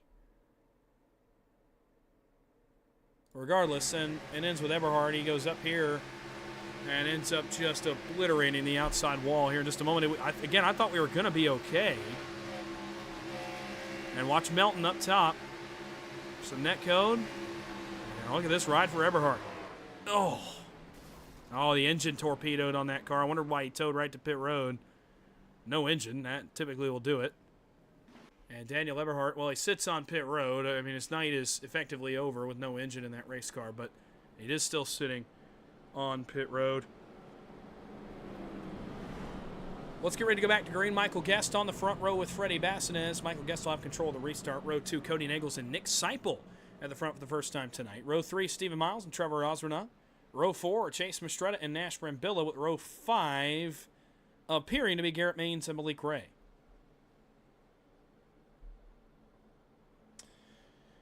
We're going to get another restart. 14 laps to go. Green flag pit stops are now out of the question for everyone on track. They have all now made pit stops. They can all make it to the end, so it's wide open, hard racing for the remainder of this one from Talladega, and it has been a doozy pretty much from start to finish, and still a long ways. A lot of action still remains to be seen. I do want to thank everybody for coming out tonight again one more time. 54 viewers. Currently, we were up to 60 a moment ago. Thank you, everybody, for coming out. I do appreciate it. We appreciate it over here at PGR. Bit of a last-minute thing for me, but, I mean, again, haven't done it in a while, and excited to be back up here with everybody. And I'm hoping that you're enjoying the race, hoping that I'm doing it justice. I am trying to keep up. It's like an auctioneer at a cattle auction in Texas where you're trying to keep up with the guy talking. That's what I feel like you all are doing with me here tonight, but glad everybody's here. I do want to shout out some of the people in the chat I did not get to. Anonymous, Buster Malcolm, 0510 Logo, the Cascones Diary, Adam Young in the chat, Mark Vondell. Mark, how you doing, brother? Good to see you. Tucker McClendon, go Vols indeed. Good to see everybody out here. I have been told, I don't want to jinx him. I'm actually not going to say that. I'm not going to say it until the end of the race. But I was told something in chat that is incredible to me. 14 laps to go. Green flag going to go back in the air. And away we go towards turn number 1. It's Michael Guest with a great restart. On the outside, it's Bassinas with Seipel. And they have no help. Guest going to jump up immediately, and he would have had to. Or that outside line was going backwards. Man, neither line has a lot of help. Mistretta tries to jump up, and now all of a sudden, it's familiar territory for the two on the bottom. Cody Nagels, Stephen Miles, former teammates going back a long time, but they have no help for 8 car lengths back to Garrett Maines. Now Nagels left all by his lonesome, and he will go backwards in a big-time hurry to Maines on the inside, who will split him right in the middle. Garrett Maines goes to the middle of Nagels. He'll take Gray with him. Oh, they're bumping together. They're bumping together going into 3 and 4. They're going to crash, I believe, back around Landon Velicki. Velicki into Nagels. They're trying not to crash. How in the world did Landon Velicki save that race car? I have no idea. I thought Landon Velicki was dead in the water. Oh, man, they're still trying to crash back around Chris Melton, whose car is not driving straight at this point, that 52. Let's keep it here for a moment because this may end up being a caution. Look at Melton. He's pointed sideways, and he's still trying to keep her in the wind and make it happen. We'll go back up front as that calms itself down. Whoa, man, brutal camera transition. Block to the bottom. Seipel blocks Miles to the inside. Osborne now third on the bottom. On the outside, it's Guest and Bassinas kind of hung in the wind for a moment. Oh, man, Bassinas, the brutal time to blink. Mistretta gets split. He's got Flanagan with him. Carl Bond in the middle trying to decide where to go. Malik Ray third in the middle as Nick Seipel inherits the lead. Miles tries to go up and around. Onto the bumper of Guest. It's Osborne now squeezes through the second. On the outside, still only those 3 cars up against the safer barrier. Seipel continuing to lead the way, but Osborne trying to peek inside. Cody Nagels, Dylan Jones, Chris Walker, Hunter Hastings into the picture now, just outside the top 12. Into the outside now, Carlbon, Jones, Falkingham, and a couple of others. Seipel, Osborne at the line, 12 laps to go. If we get to the white flag in 11 laps time, this race will be official. We'll race it out. If not, 1 green-white checker attempt is available, and that will be all she wrote tonight as part of the new PGR rules package. Off turn number 2 and down the Alabama Gang super stretch. Seipel, Osborne, Miles are all clear. Chase Mistretta pokes his nose through the traffic. He's got... Oh, trouble! Trevor's going to get turned. Trevor Osborne to the inside, and immediately, oh, man, the caution's thrown. And there are going to be drivers, I imagine, in front that don't like this. As Osborne was going off a quick button, but, I mean, Trevor Osborne's getting turned in front of the whole field, and somehow, again, as the 8th caution is, oh, man, Trevor, this is big damage for the 89, I think. Maybe not. I thought he was crab walking. He's not crab. Good grief. He's in the grass trying to get this thing going. Well, oh, his rear tires are spinning. Holy cow, these rear tires are off the charts hot, so... He might be crab walking a bit. No, it's his rear tires. Those are definitely the back tires spinning. He's ice skating a little bit. He's going to bring it to pit road next time by.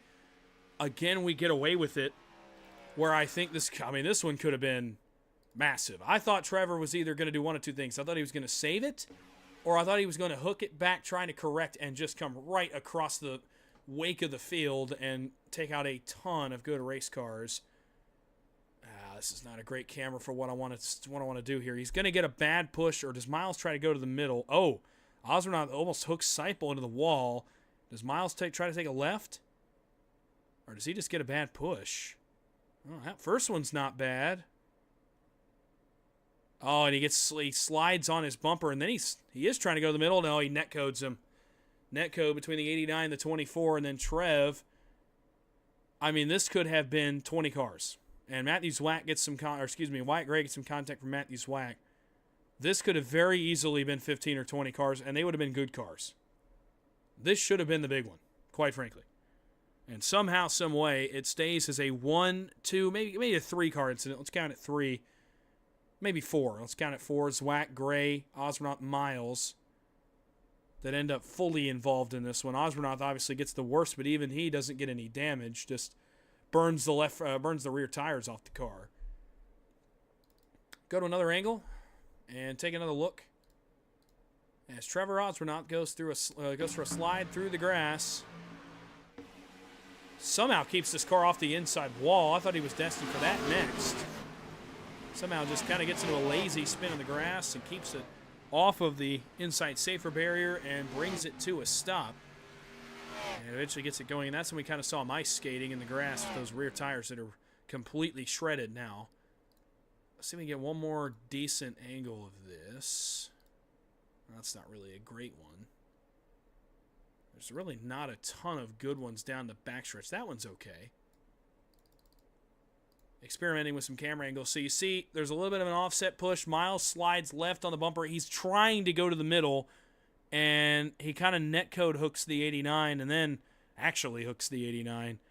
As Osbornaut goes sliding down the speedway, he's turned all the way right, trying to save it, but he's getting continually hit by the 24 and goes sideways. And look at Wyatt Gray. I mean, Wyatt Gray is back and forth sawing on his wheel. He almost gets a piece of Stephen Miles. Somehow he goes straight. We've gotten lucky a lot of times tonight in this race, and that one was another one this time for Trevor Osbornaut. 10 laps to go at Talladega. That was our 8th caution flag of the night. Now, I will say it has not felt like 8 cautions tonight. Again, probably because we've gotten away with a lot of incidents. And you could argue there, if that one's towards the back, it's probably not a caution. I mean, James Wagner had just gone off the racetrack 3 or 4 laps ago, and it was deemed not a caution. But that one is at the front of the field, and so many times we've seen guys correct back to the right and hook right back in front of the wake of the field and take out 15 cars. That's obviously not what we want to happen. So race control deems it a caution and throws the yellow flag with 10 laps to go. It will be 8 laps to go when we go back under the green flag for potentially the final time. And again, I'll repeat, I tried to say it under green, but a little bit easier, stress-free to say it here under caution. One green-white checkered attempt tonight in this race. Again, the new PGR eSports rules package that came out a few weeks ago deems only 1 overtime attempt. Inside of 5 to go, if we get a caution flag, we will trigger PGR eSports overtime, and that will put into effect that 1 single attempt. If a crash occurs in overtime, which we are not there yet, but if a crash occurs in overtime inside the money, which tonight, by the way, the payouts, and I just realized I have not talked a lick about the payouts, and that's my fault. We'll actually go through those briefly while we're at it. I don't have the flyer set up. Apologies. Blame me for my the tight window for me getting the broadcast tonight. I did not get a chance to put this on the broadcast, but $230 to first tonight, $200 to second, $160 to third, $140 to fourth, $130 to fifth, $100 to sixth, $60 to seventh, $50 to eighth, $30 to ninth, and $30 to 10th. With that being said, you might say, well, you know, anything inside the money, that's just the top 10. Well, yeah, you'd be correct. So any incident in overtime, inside or around the money positions that will affect the finishing order of the race, the caution will come out. Live scoring by iRacing and Race Control will determine the finishing order. And then, of course, any incidents will be reviewed for fault, and a call will be made following the race in the moment. Now, there is an appeals process as well. That we will not announce the results of until next time we are live, or maybe even next Thursday when we get back on the air. The appeals process does take some time. So that will be the case. If a wreck occurs inside or around the money positions in overtime, the race is over and the caution flag will come out. If not, and we get back to the white flag, we'll race it out. Any incidents, again, will be reviewed for fault inside the money positions especially. But other than that, we'll be racing it out. We don't have to worry about that for a little while, though. 8 laps to go. Inside single digits. Again, just short of the overtime window. Nick Seipel, Michael Guest, Chase Mastretta, Stephen Miles, and Freddie Bassinez are your top 5. Garrett Maines, David Flanagan, Malik Ray, Wyatt Gray, and Cody Nagels round out the top 10. Who's going to win in the Gen-6 at Talladega on a Thursday night? Green flag is back in the air. Seipel, great on the gas. Mastretta as well. They get disconnected here down towards turn 1, but it'll allow Seipel to get to the lead. And now Mastretta is pushed by Freddie Bassinez and David Flanagan on the bottom side. 2 by 2. Nobody willing to step out of line 3 wide yet. The desperation, though, the panic button, the temperature here at the front will continue to go up over the next 8, make it 7.5 laps. To the middle goes Matthew Zwack. Nobody goes with him now. One will. It's his fellow Coca-Cola iRacing Series driver, Daniel Falkingham, who jumps right back out of line. Hastings, trouble out back. Mike Davenport gets turned, and the caution flag's going to come out again. And again, I'm in a state of disbelief at this point. And I'll say why in a minute after we go back and watch the replay. I have no idea how we keep avoiding big wrecks. And that one there, again, you wait 3 seconds, it's probably not a caution, but in the moment it looks like it's going to be. It almost makes you feel bad for the race control tonight, that these guys are saving it or kind of going off track. This one occurred 10, 12 rows deep in the field. And it involves Mike Davenport. It also involves Tucker McClendon. Let's see kind of what gets this one started. This is back around Mike Davenport. I'm imagining this is from the stack up around Zwack, Carlbon, Jones, Falkingham, and as those guys start to kind of jockey, I imagine it stacks everybody up. Let's kind of see. Or is it from behind? Going down the back straightaway, headed for turn 3. Davenport on the outside, McClendon on the inside. And you see up in front, Zwack, Falkingham, Hastings, they're starting to try to file in. McClendon starts to commit to that middle.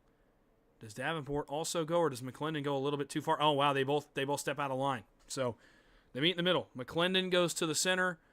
Davenport tries to go right to left. McClendon going left to right. And even if you have a triple monitor setup, which a lot of these guys do, I don't personally, but a lot of these guys do. Chris Melton gets a piece of this as well.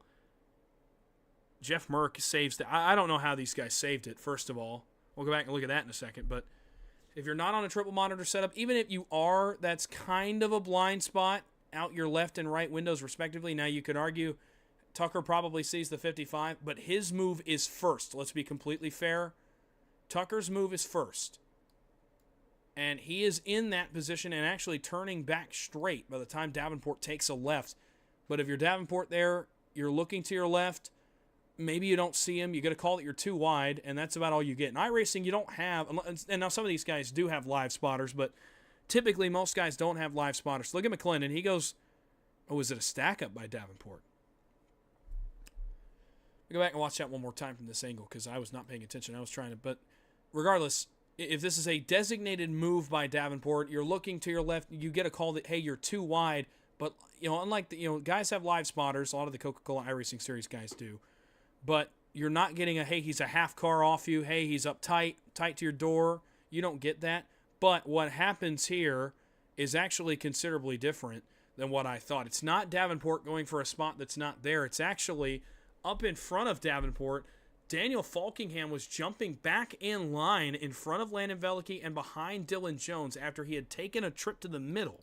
He tried to go to the middle with Wyatt Gray, Matthew Zwack. He had tried to get the middle to work. Watch that 39 up in front here. We're going to go to a different camera angle. Well, let's see. Oh, that's way too far away. Watch the let's stay on Chopper. Actually, we'll just stay here. Look at Falkingham. He goes to the middle with Zwack. He realized, okay, hey, there's no run there. That's not going to work. He is going so slow by the time he turns back right. Look at the timing here when he turns right. Veliky jams the brakes. York jams the brakes. Davenport, that stack up is huge by the time it gets to him, and the only evasive action he can think to take is I'm going to turn left, or I'm going to run right square in the back of Logan York, and maybe in both of our nights, and he has to go left. McClendon's already filled the gap, and Davenport is just an unfortunate victim of the stack up in front of him. Merck actually ramps off of Davenport's car. Melton gets into the back of Davenport, tears off his rear clip. But again, they all keep it straight. I mean, look at the guys behind him. Wagner, Hennings, McCullough, Scott, and the guys even further back were on the brakes, and they all kept it straight and avoided another big incident. So a checkup from Daniel Falkingham is actually what starts that one. I thought they went for the same real estate. They did not. It was Daniel Falkingham going to the middle and then trying to get back in line. The stack-up got back to Davenport. He tried to evade, and Tucker McClendon was already there, and it resulted in Davenport getting a piece of that incident. Let's try this again. This is not overtime. We did not get close enough, but now anything from here till the white flag will trigger PGR eSports overtime. It will be 4 laps remaining on the scoreboard when we go back under green flag conditions here in about 3/4 of a lap. Nick Seipel, Michael Guest will try it again here on the front row. On row 2, It's Stephen Miles on the inside, still, I think, searching for win number 1. He might be win number 2. And on the outside, it's Chase Mastretta, who is searching for PGR Thursday win number 1. Row 3, a multi-time PGR winner, Garrett Maines on the inside, and a PGR winner on the outside, Freddie Bassinez. And row 5 will be Malik Ray. Actually, might be on row 4. Not sure what's going on there. Somebody, I believe, is blinked out, perhaps. But Malik Ray is up on row 4, so it's actually Ray and Bassinez on row 4. And then row 5, I believe, will be Evan Carlbon and David Flanagan. A pair of drivers for the Jack Shack looking for their first career wins. Again, guys, just outside the top 10 that could make an impact. Dylan Jones, he's won in PGR before. Cody Nagle's looking for double digits here in this one. He'll restart in 10th. I'm all out of whack here. I'm not sure what's going on with the running order here at the front. Let's go through the rows again. Seipel, Guest on row 1, Miles Mastretta on row 2, Maines and Bassinez row 3. Then it's Ray and Flanagan on row 4, and Carlbon Nagels on row 5. So Jones, Wyatt Gray, Daniel Falkingham, Nathan Harper, Chris Walker, Matthew Zwack. There's a ton of guys outside the top 10 that I think will have some form of impact on this race. Landon Velicki is back there, as well as Logan York, Nash Brambilla, Tucker McClendon. Hunter Hastings had just made a bonsai move. He's got a little more time now to formulate his strategy. But let's try it again. 4 more circuits, just over 10 miles remain in the Thursday night here for PGR eSports. Green flag back in the air for Nick Seipel. He's off to the races. He'll get up in front of Michael Guest as soon as they hit the flag stand. They go by it. Up goes Nick Seipel. And now in a position to control lanes. On the bottom, it's now Miles with Maines and Malik Ray. Carlbon trying to catch them. The outside's got more cars and more help. Mastretta trying to look to the safer barrier. Can't quite get there on Michael Guest. He'll roll third off turn number 2. Flanagan to the middle with Nagels. They need a little bit more help. They'll probably get it from Falkingham, or will they? Falkingham back to the safer barrier. Flanagan trying to make the outside work, will not. He'll try to jump back in line. No dice there either. Flanagan going backwards as the outside 3 break away back to Chase Mastretta. Mastretta, bonsai trouble. Freddie Bassinez in the 4 goes sideways right across the nose of Cody Nagels, and now they're going to crash back around Wyatt Gray. And again, oh boy, you can't help but laugh. And again, somehow, some way, they all save it. 10th caution of the night, and arguably you could say the last 3, I mean, have been wrecks that maybe under different circumstances are not a caution.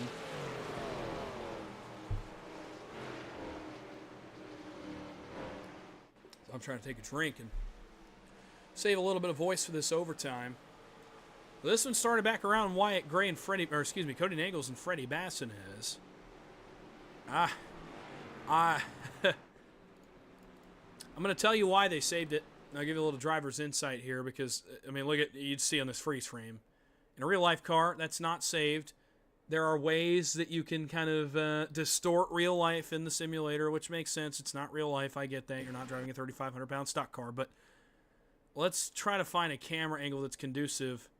Oh, that one's definitely not. Good grief. Cody Nagels gets a huge push and has a big gap in a big run to Freddie Bassinez. He's going to cut middle. And quite frankly, this block is too late. Bassinez turns down, tries to block, is unable, and then by then, now he's turning across Cody's nose. They get into Evan Carlbon maybe the slightest bit. And I can't, well, actually, Bassinez doesn't really save it. Then he comes up, he tail whips Falkingham, so that's going to be pretty considerable right front suspension damage for Falkingham. Then Matthew Zwack tail whips Wyatt Gray, a little 18-on-18 crime there. As Zwack tail whips Gray, he's going to have some suspension damage. As Bassinez is still trying to save that car. So, all right. Let me tell you exactly why he saved that car. It's already been said in the chat. We're going to go through it. It's how guys save race cars. I get it as a driver that personally uses this. So what you're going to see here from Freddie Bassinez is what we call a different wheel range, which is basically the input you make on your wheel, you can magnify it a little bit in the simulator. So a small input on your physical wheel setup that you would see mounted to a desk or a sim rig, the smaller input can actually be more input on your in-simulator wheel. And what you're going to see here from Freddie Bassinez is something a lot of these drivers use in money racing. It happens a lot. I use it myself. Some of us turn our wheel ranges down in order to flick the car, essentially, and make saves like this. Now, Freddie Bassinez, I will say, aside from the wheel range, is aided a little bit by Evan Carlbahn. I think if Carlbahn's not there, Bassinez probably spins, and this is probably a big incident. Because Carlbahn's there, he kind of gets whipped a little bit back around, and it allows him to kind of flick that wheel and pull the car back straight. And you've seen several guys do it tonight. Trevor Osborne in the 89, he had the same thing happen earlier a couple times. We saw it from John Ellis a little earlier in the 14. You saw him kind of fighting the wheel. A couple other cars as well. When that Ellis incident happened, there were guys kind of fighting one way, trying to save the car. A lot of guys do it. It's why a lot of these incidents, you kind of see guys trying to save it. That's what happened with Freddie Bassinez there, and why he's able to save that car. Everyone has their opinions on it. Some like it, some don't. Obviously, as drivers, it can give you a strategic advantage in being able to save your race car. But on the flip side, sometimes you get what happens with Freddie Bassinez right here, and that's you kind of go up and tail whip somebody because you go a little bit too far, and that's just because you're flicking the wheel, which means the car is making an unnatural movement. And when that car makes an unnatural movement, of course, it's going to come sliding back up the racetrack. You're going to tail whip somebody. In this case, I imagine Bassinez will eat a penalty here. If to be completely frank, I believe Freddie Bassinez is going to be the cause of this, if not for the block, which I think was bad. I mean, this block's not great. And the first one, but then the second one, he's still coming down. And Falkingham, I think you're going to get him here for the tail whip on Falkingham because watch. So you see Bassinez right there. You're not supposed to save this car. And he comes back too far and just tail whips the 39. I mean, that's violent contact. Falkingham, nothing he can do. Nothing he did wrong except just be in the wrong place. And then it happens with Zwack trying to miss the secondary. And he gets Wyatt Gray. Both of those cars are going to have suspension damage. But I wanted to give some insight on why Freddie Bassinez is able to save that car. Smaller input on his physical wheel results in a bigger flick on the in-simulator wheel. And it allows him to save that race car.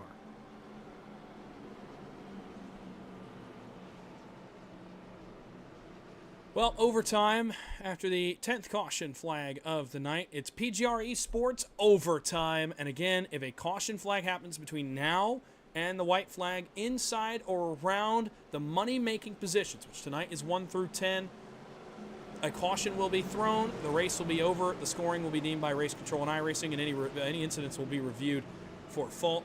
If we get to the white flag, the race will finish under green, and any incidents in or around the money positions will be reviewed for fault after the race by live race control. That is the overtime procedure. There's only one attempt. There is no second or third attempt tonight. This is it. The drivers obviously would like it to get to the white flag. I would like it to get to the white flag, to be completely honest with you. And I know you all would as well in the viewers, in the audience. I know you all would like it to go green, and we'll see another electric PGR eSports finish tonight on a Thursday night. Nick Seipel, Michael Guest on row 1, Chase Mastretta, Stephen Miles on row 2, Garrett Maines, Malik Ray, 5th and 6th, Evan Carlbahn, Nathan Harper, 7th and 8th, Chris Walker and Cody Nagels, 9th and 10th. Who will get the job done? Green flag, it's overtime at Talladega, 2 laps to go. Off and running is the inside. Seipel, another good start. So too did Chase Mastretta. Seipel to the outside. That's going to hurt Mastretta for the moment, but he'll have a push coming from Garrett Maines. On the outside, Seipel, Guest, Miles, Ray, Harper, and Nagels. Here comes the inside. Maines gets to Mastretta. It's a pretty nice connection, actually, on the inside between those two. Pretty non-problematic, but no help. Everybody bails out behind Evan Carlbahn. Now the inside still will be able to roll as they tandem away from Carlbahn just a little bit. They will get a bit of a good drive down the back straightaway, but they will need some help. In the middle, it's Zwack with Tucker McClendon and other cars coming through the middle of the racetrack. Walker and Nagels down the block. Miles to the inside. He wants this one so bad. Steven Miles to the clean air. Almost trouble out back. They're wrecking around 20th. Does race control keep it green? He does for now. Guest off the bumper of Nagels. Ray off the bumper of Nagels. We are going to make it back. White flag is up. 1 lap to go at Talladega. Seipel leads. Miles second. Harper third. Mastretta fourth. you got to go. If you're Chase Mastretta, if you're Nathan Harper, you almost got to go now. You can't let this get back around to the checkered flag, but nobody out back. The 5 cars at the front are driving away. Michael Guest's going to have a huge run. Miles goes for it. No help for him. Harper thought about it, stays in line. Nick Seipel looking for win number 1. Mastretta looking for win number 1. York Rex from about 15th position. Look at Michael Guest and Cody Nagels, tandem up on the outside. They've got a huge run. Malik Ray and Zwack trying to get back to it as well. Harper to the outside for the win. Off turn 4. Harper will drag race. To the inside comes Nagels. Seipel blocks that as well. Seipel blocks Nagels below the line. Garrett Maines looks. Here comes Malik Ray. To the outside comes Maines. At the line, Nathan Harper wins a stunner at Talladega. What a few weeks for that man right there. Nathan Harper makes a picture-perfect move into 3 and manages to make it back and win the race. A valiant effort from Garrett Maines. An even more valiant effort perhaps from Malik Ray, who I didn't even think was going to get back in the picture. Michael Guest as well. Matthew Zwack. Cody Nagels got blocked below the line. I can't imagine Cody Nagels is going to be very happy with Nick Seipel here. Oh. A little bit of fun after the checkered flag. We'll give Harper a chance to come around and celebrate, as I customarily do. I'm going to give him a chance here to celebrate. We'll give him his moment. I don't have the zoomed-in camera on this camera pack for some reason. I don't know why, so we'll try to find one that is conducive. Well, that's not what I'm looking for. There we go.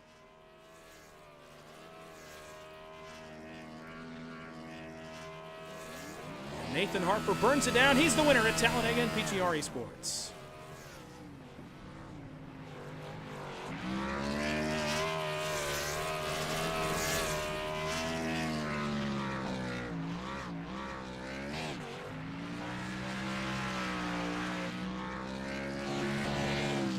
I believe they had Garrett Maines running with him as well, so those two celebrating tandem here on the front stretch.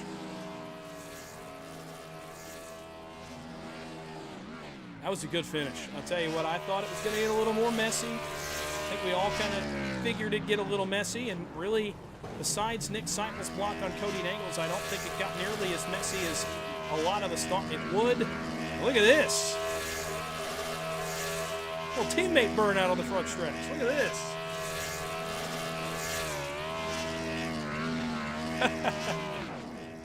Celebration underway, and Garrett Maines has dropped the motor out of that one car. Celebrating at Harper. He is foot through the firewall right now.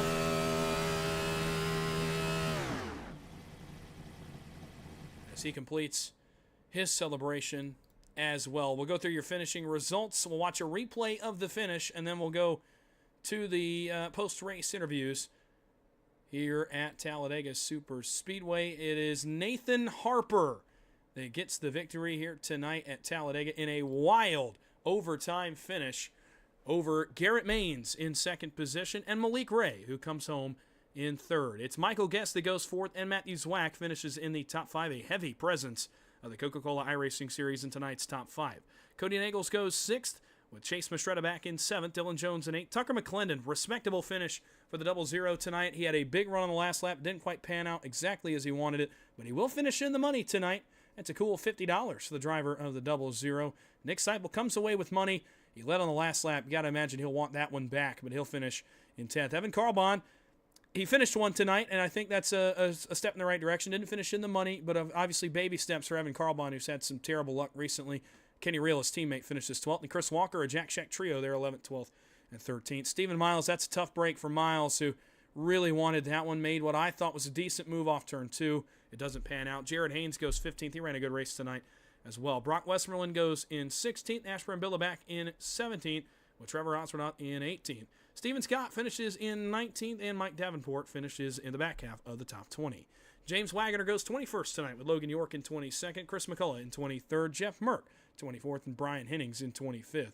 John Ellis finishes 26th tonight, Landon Velicki in 27th, Wyatt Gray in 28th, Freddie Bassinez in 29th, and Kenny McCullough Jr. in 30th. Joe Huerta who, this is unfortunate that he finished 30th because, or 31st, because I was told he fixed 13 minutes of damage tonight. When that incident happened, he blew his front end off. He had 13 minutes of damage. He fixed it all, and he finished the race on the lead lap. Props to Joe Huerta. David Flanagan goes 32nd. Hunter Hastings, 33rd. Chris Melton, 34th. Colton Salick in 35th. Daniel Falkingham, 36th. Josh McCullough, 37th. Daniel Eberhardt, 38th. Sean Corbett, 39th. Matt Lee in 40th. Final car on the field tonight, Sterling Thess in 41st. Let's go watch a replay of this last lap as we wait on those drivers to get into the waiting room, who none of them are here yet. No, I'm pulling their legs a little bit, but I will start to work them over towards, well, maybe. Apparently not. Well, I'm going to try to get them over here into the broadcast booth, but having a hard time finding... Oh, there we go. Sorry, I'm trying to do two things at once, but we'll get these guys working towards the broadcast booth here, or towards the waiting room, I should say, for post-race interviews. That was not the right person. And we will go back and watch a replay here momentarily of that last lap. As we wait on those guys, let's go back and watch a quick replay. We'll actually watch the whole white flag lap here because a lot happened behind Nick Seipel and involving Nick Seipel. So let's go back, take a look at the entire last lap in its full length. Somehow the pack gets really separated here. And the front five driveway, it was right there. It was Michael Guest, Cody Nagels, and Evan Carlbon had a big incident in turn one that got them all out of shape, and these front five drove away. Nagels and Guest tandem together, and they tandem for half a lap.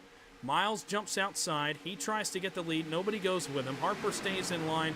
Mistretta, Maines, they also stay in line. And then off turn four is kind of when you're going to see this get a little bit ugly for Nick Seipel. And you know, a bit expected. Harper makes a good move. He backs off, gets enough of a run to get kind of pushed back to Seipel. Oh, man, does Seipel jam the brakes right there? Well, that was interesting. Seipel kind of jams the brakes. That allows Harper to get another run up around him. He gets in front of Garrett Maines. At this point, Maines probably commits to the back bumper for the most part. That's what I wanted to look back at again, was this block on the inside. Watch the 75, the blue and orange and white car, and Nagels on the inside, the 6. It's this block right here that I think Cody would be most upset with. The first one's fine, and I think it's going to be this next one right there that I imagine Cody's not going to be too happy with. Seipel blocks him below the line. Cody's actually able to keep 2 tires above it. Malik Ray gets a shot of a century from Matthew Zwack, goes 4 wide through the middle, and I think if Maines doesn't see it and move up, Malik Ray probably wins the race, but Maines cuts the momentum, and now it's kind of all just Harper driving back to the line. Maines gets hit out of line.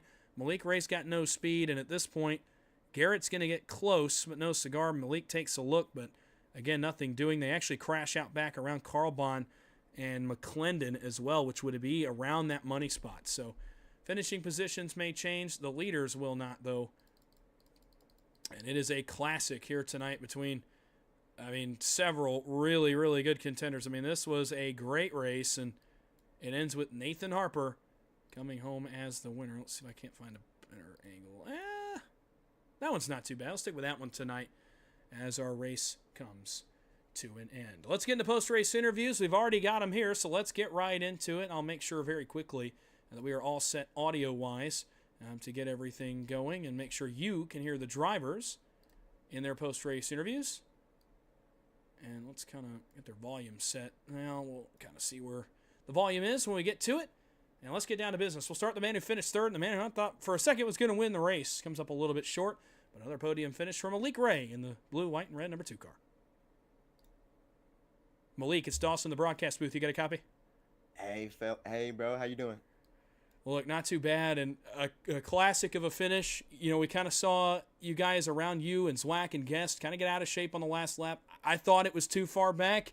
You were about 100 feet short of proving it wasn't too far back, and you come home to finish third. You know, is there anything different you can do? I know there's not a lot of space. Garrett Maines kind of blocks you there in the tri-oval. You know, take me through the finish, first of all, from your perspective, but is there anything else you could have done to gain a spot or two and end up in victory lane?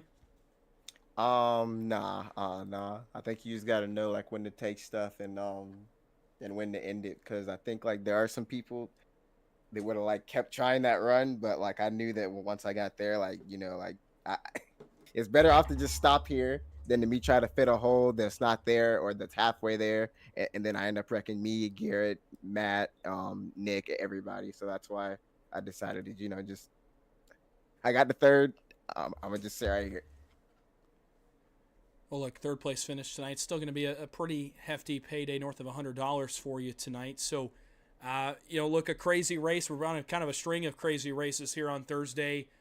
Gen-6 cars back. Is this a car you feel comfortable in? Do you see the field advancing as well? Do you see the comfort level for the field going up? And is this a car that you enjoy racing that you'd kind of like to see more of as we go forward here?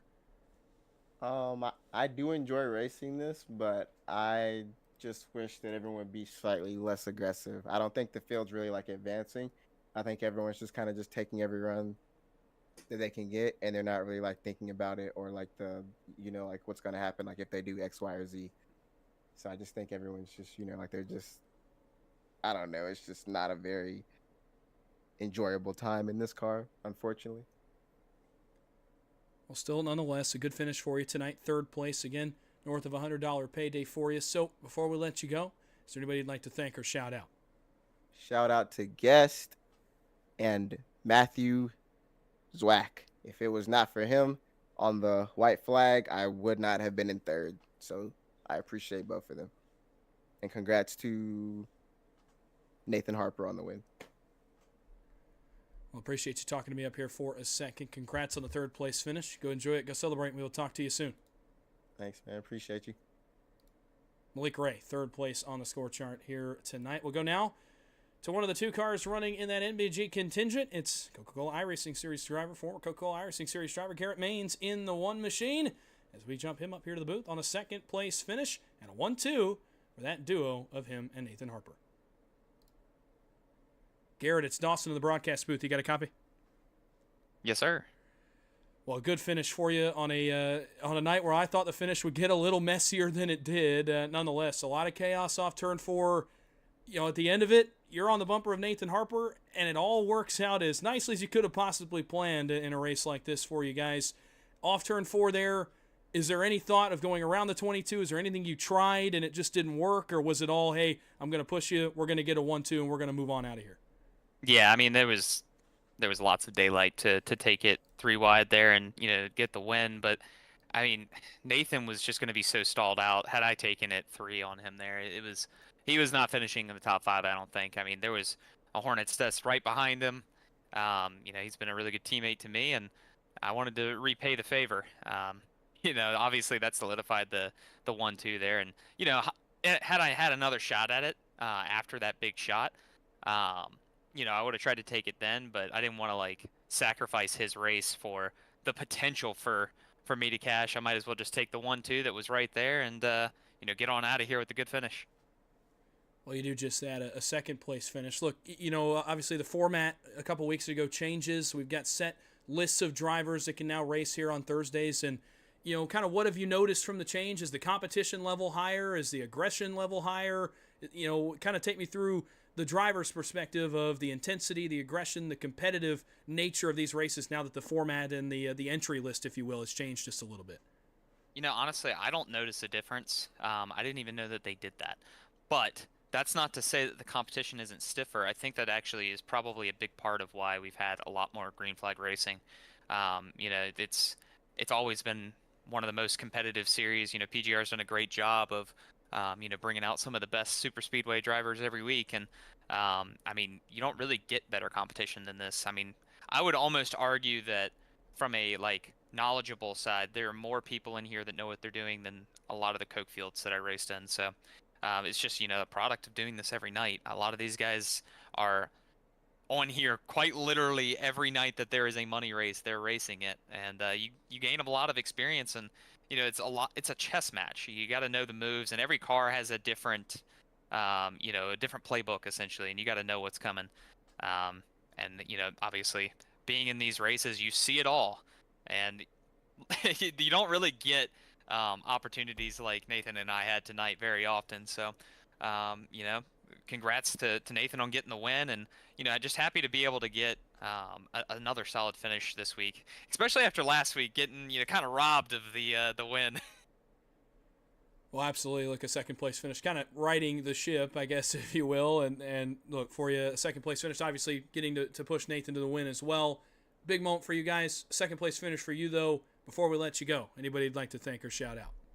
Yeah, absolutely. Got to give a huge shout out to Wig and Water Technologies for all their support.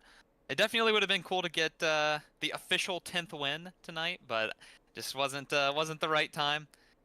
Also, big thank you to Scott at MCU Body and Linux for all of their support. I appreciate you talking to me as well here in the broadcast booth. Congratulations on the second place finish. Go enjoy it. Go celebrate. We will talk to you soon. Thank you, sir.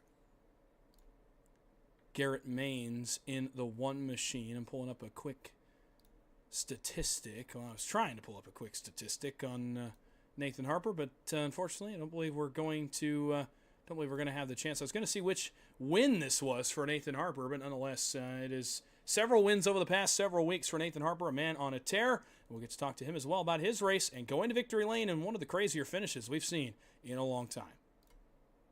Nathan, it's Dawson in the broadcast booth. You got a copy? Yes, sir. Well, boy, I got to imagine you're still catching your breath. Crazy race, crazy finish. You get it to a breakaway, in a 5-car breakaway at the front of the field, but then the field, as it always does, catches up. You have to make a couple blocks. A scramble to the end. Take me through it from your perspective as you end up in victory lane. Well, shoot, on that restart there, I didn't want to be on the outside because I had a feeling my right side would have been taken. It was either that or someone was taking the middle. I had Cody behind me, and I didn't know what was going on. Because, like, in the mirror, you know, unless you have a spotter, you know what's going on behind you, excuse me. And, I mean, he stayed with me on the top, and he probably wanted me to go middle. And then I saw a run coming on the bottom, and that's when I chose to go. And then that's when we all got lined up and started braking.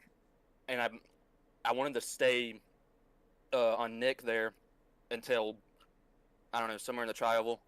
It would have all depended, but for some reason he was laying off the gas, like backing up to me, and it kind of checked me up out of line, and I had no choice but to take the run. And then I'm a sitting duck at that point, and Garrett, you know, we discussed it after the race. Instead of hanging me out, he pushed me to the win pretty much because of what was going on.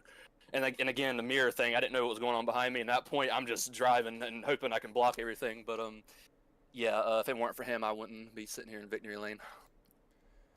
Well, but you are nonetheless, and I've been informed through the chat. I was trying to bring it up here as I brought you in the broadcast booth that it is your 4th win, and it feels like it's the 4th win in a pretty short period of time. It's felt like a pretty recent surge. You kind of got the first one, and now you've rattled off a few more in the wake of it. And, you know, what's kind of gone into that? What's gone into this recent run of success? Is there anything different you're doing? Is it just kind of good luck? Kind of, you know, take me through that, and as you're kind of riding this wave here of PGR success.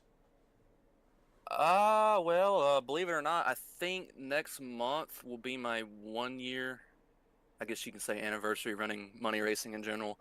I mean, I don't know. I mean, my first win, I won it backwards, and I think I'm still the only one to do that in PGR. I guess I kind of lucked into that one. The March Madness, I think it was Xfinity. I think it was my second win. Kind of lucked into that one, too, the whole field wrecked behind me. My third one, I think it was 2-3 weeks ago. It was Xfinity at Talladega. I think I actually earned that one, and this one I kind of looked into it. I think, I don't know. I mean, I guess both. But after that was crazy, especially in that car. I usually suck in this car, but yeah, we take them. 3 this year. Well, again, you know, this, as the saying goes, sometimes better to be lucky than good, and Lady Luck looks well on you tonight. Victory lane, another win, your 4th career PGR eSports win here on a Thursday night. We'll give you a chance really quickly before we let you go and continue to celebrate. Is there anybody you'd like to thank or shout out? Well, again, shout out to Garrett. Like I said, he just could have put the run on me, and he didn't. And it was a good thing for the team because I probably would have finished, I don't even know, near the cut line for payouts, and he would have won, which nothing personal. I told him that, but we got a 1-2, so that really goes a long way. That much respect. If I can push him to his 10th win, I will for sure do it. Shout out to Kenny McCullough. He sponsored me, and of course the one time I'm sponsored, I'm looking to a win, and so yeah, I got him some money. That's cool. And shout out to Team MBG. You guys putting this on. in the booth, and shout out to Chiscara and Baker for running the show for us. Well, thank you for talking to me here for a second. Congratulations on the win. Go enjoy it. Go celebrate. We will talk to you soon. Thank you, sir. Nathan Harper, the winner of tonight's PGR eSports Intimidator Superspeedway Series race in the Gen-6 from Talladega. Briefly, before we begin post-race coverage, joined in the booth by Landon Velicki. Landon, obviously an up and down night, I guess you could say, for you, but it doesn't end the way you want it to, I'm sure. But what was the race like on track? What was the racing, the intensity like on track? Certainly up here in the booth, it was a workout for me up here. What was it like for you down on track? I don't even know where to start with that one. I don't know. It was fun. It was fun until, people don't realize we're 4 wide, and then I'm stuck having to turn my wheel left, right, left, right, left, right, left, right for an entire beginning of turn 3 to the end of turn 4. And that really ended up screwing me track position wise. But I mean, it's expected, whatever. But yeah, this is by far the best car that we run. In terms of being able to make the moves that you can do. You can really do so much more you can do. You can do so much more really on your own than you can with any other car. Like, there's so much independence with this car. If you know how to drive it, you know where to see the momentum going, you can go to the front quick, and it's such a fun vehicle. But in the same tune of it being different, it also means that it is maybe we don't have so much experience in the car in racing it, and that probably attests to a lot of what we saw tonight, because with this car you either get a completely green flag race or you get what we saw tonight and no in between. And the only times it goes green is when we get to the first pit stop, and it really separates everybody because pit stops in this car are so odd. But anyway, yeah, my race was, I don't know, it wasn't anything special. I really just hopped up here to, I don't even know. I mean, at this point, I don't know if anyone's even still watching, but I took a little bit of a break for a little bit, and I have not had a single cash finish since I've come back. And that's been like 2 weeks now, not one. So I'm starting to think I'm either washed, or I need some of that Nathan Harper luck where he just keeps finding a way to just pull these things out. It's congrats to him. I mean, I don't know how he won that race. I'll tell you what happened, Dawson, very quickly. On the backstretch, I probably could have had a chance at cashing, and me, it's just the way my luck is. I'm on the backstretch. I'm getting pushed by Dylan Jones, I think it was, and I somehow hit the ignition switch on my wheel, and my car just cut off. And I didn't realize. I thought my engine was blowing up or I was out of fuel or something. I didn't realize it until I'd already lost the pack. So that's just how it's been going for me recently. But other than that, I guess it was fun. I think a pretty fun one to watch. And real quickly, as I show another replay of your last lap here, I kind of wanted to see this. But now I'm going to ask you the same thing I asked Garrett a moment ago. We kind of saw this format change a couple weeks ago where the entry list kind of gets reduced a little bit for Thursday nights. It gets changed. And then, we kind of see a limited entry list, kind of a set entry list for Thursdays. Like tonight, for example, there are only about 40, I want to say 45 or 50 total guys that could have raced tonight. And I wanted to see, you've seen it from both perspectives now. You've come back and obviously raced. You've also been up here, broadcasted some of these races now to this new format. Do you think it's changed the intensity level, both really on Monday now because of the guys that are exclusive to Mondays, but also here on Thursdays? Do you think it's changed that intensity? Do you think it's changed the racing? Kind of take me through your perspective on that really quickly. I think it has changed it on Mondays, not so much Thursdays, because Mondays it's everyone trying to work their way to the Thursday races, and the Thursday races are mostly populated by people that made up the majority of Thursday fields to begin with. So I don't think really much has changed from that standpoint. But Mondays for sure. I mean, the Light Series has been tremendous to watch. I mean, this whole season, even before this new rule came into place of separating licenses or whatever, it's obviously been great fun to broadcast. And also, shout out Monday night, tune in. We're going to be back. We took an off week for Light Series, but we will be back on Monday night for round 2 of the playoffs. But anyway, Yeah, I don't know. A Thursday win is already intense enough because this is kind of the pinnacle. Like this is what everyone wants to get. This is what I've been privileged enough to get 2 of, and now Nathan, he has 4 of them. It's not a big list of winners in PGR, and I know PGR's only been around for a couple of years, but still, usually you're battling the same people every week, and when you're doing that, it can lead to. I mean, I don't even know what I'm trying to say. I feel absolutely fried right now, but I mean, it was. I don't know what it boils down to. Just how high of a standard that Thursday races are, and how much people want to go ahead and get them, and when you have a race like tonight with people that are already Intimidator licenses, and we still have. I mean, God, how many cautions do we have? 10, something, not 10, but just. We actually did have 10, yeah.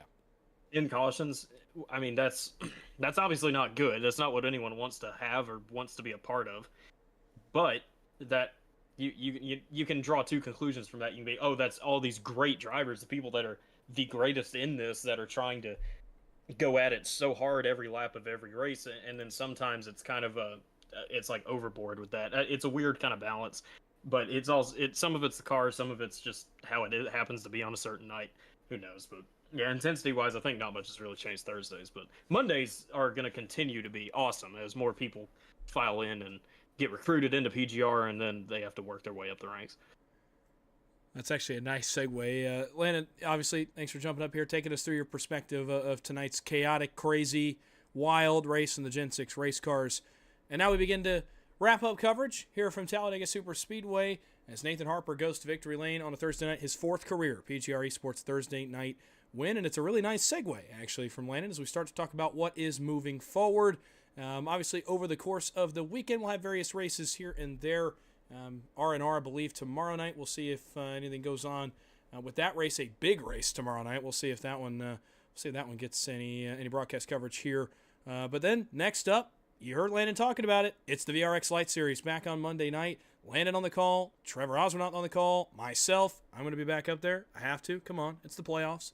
I'll be back up there. That'll be a lot of fun. Look, that series is great, and kind of the guy that pioneered the broadcasting side of kind of these light series deals back. It's been a year and a half now, and getting to see those grow and blossom into what they've become over here on Monday nights. It's been so fun, and going back to my roots, even broadcasting a little bit as well on Monday. So that'll be a lot of fun. I'll be up there. That's the next thing as the playoffs are up, round of 8 for the playoffs on Monday night, the VRX Light Series. And it's Tuesday Night Thunder on Tuesday with Mike and Ron on the call. Also, Austin's Grindstone Developments Truck Series will be Tuesday. My Challenger Cup Series playoffs, the round of 8 begins on Tuesday night. And then R&R's Money Madness Series, Championship Series on Wednesday is back next week as well. And then we're back here to start the month of June in PGR Esports next week here on Thursday night as we near the SummerSlam 499. It's only 2 months away, ladies and gentlemen. We're getting down to it. Can't wait to be a big part of that one as well. More information coming over the next few weeks. We're about done here. Nathan Harper goes to victory lane at Talladega. That's going to wrap up our coverage. Thank you so much for coming out, using the chat, viewing, sharing the link. Thank you so much for coming out for another great Thursday night race from Talladega Superspeedway. We'll see y'all back on Monday for the VRX Light Series round of 8. Until next time.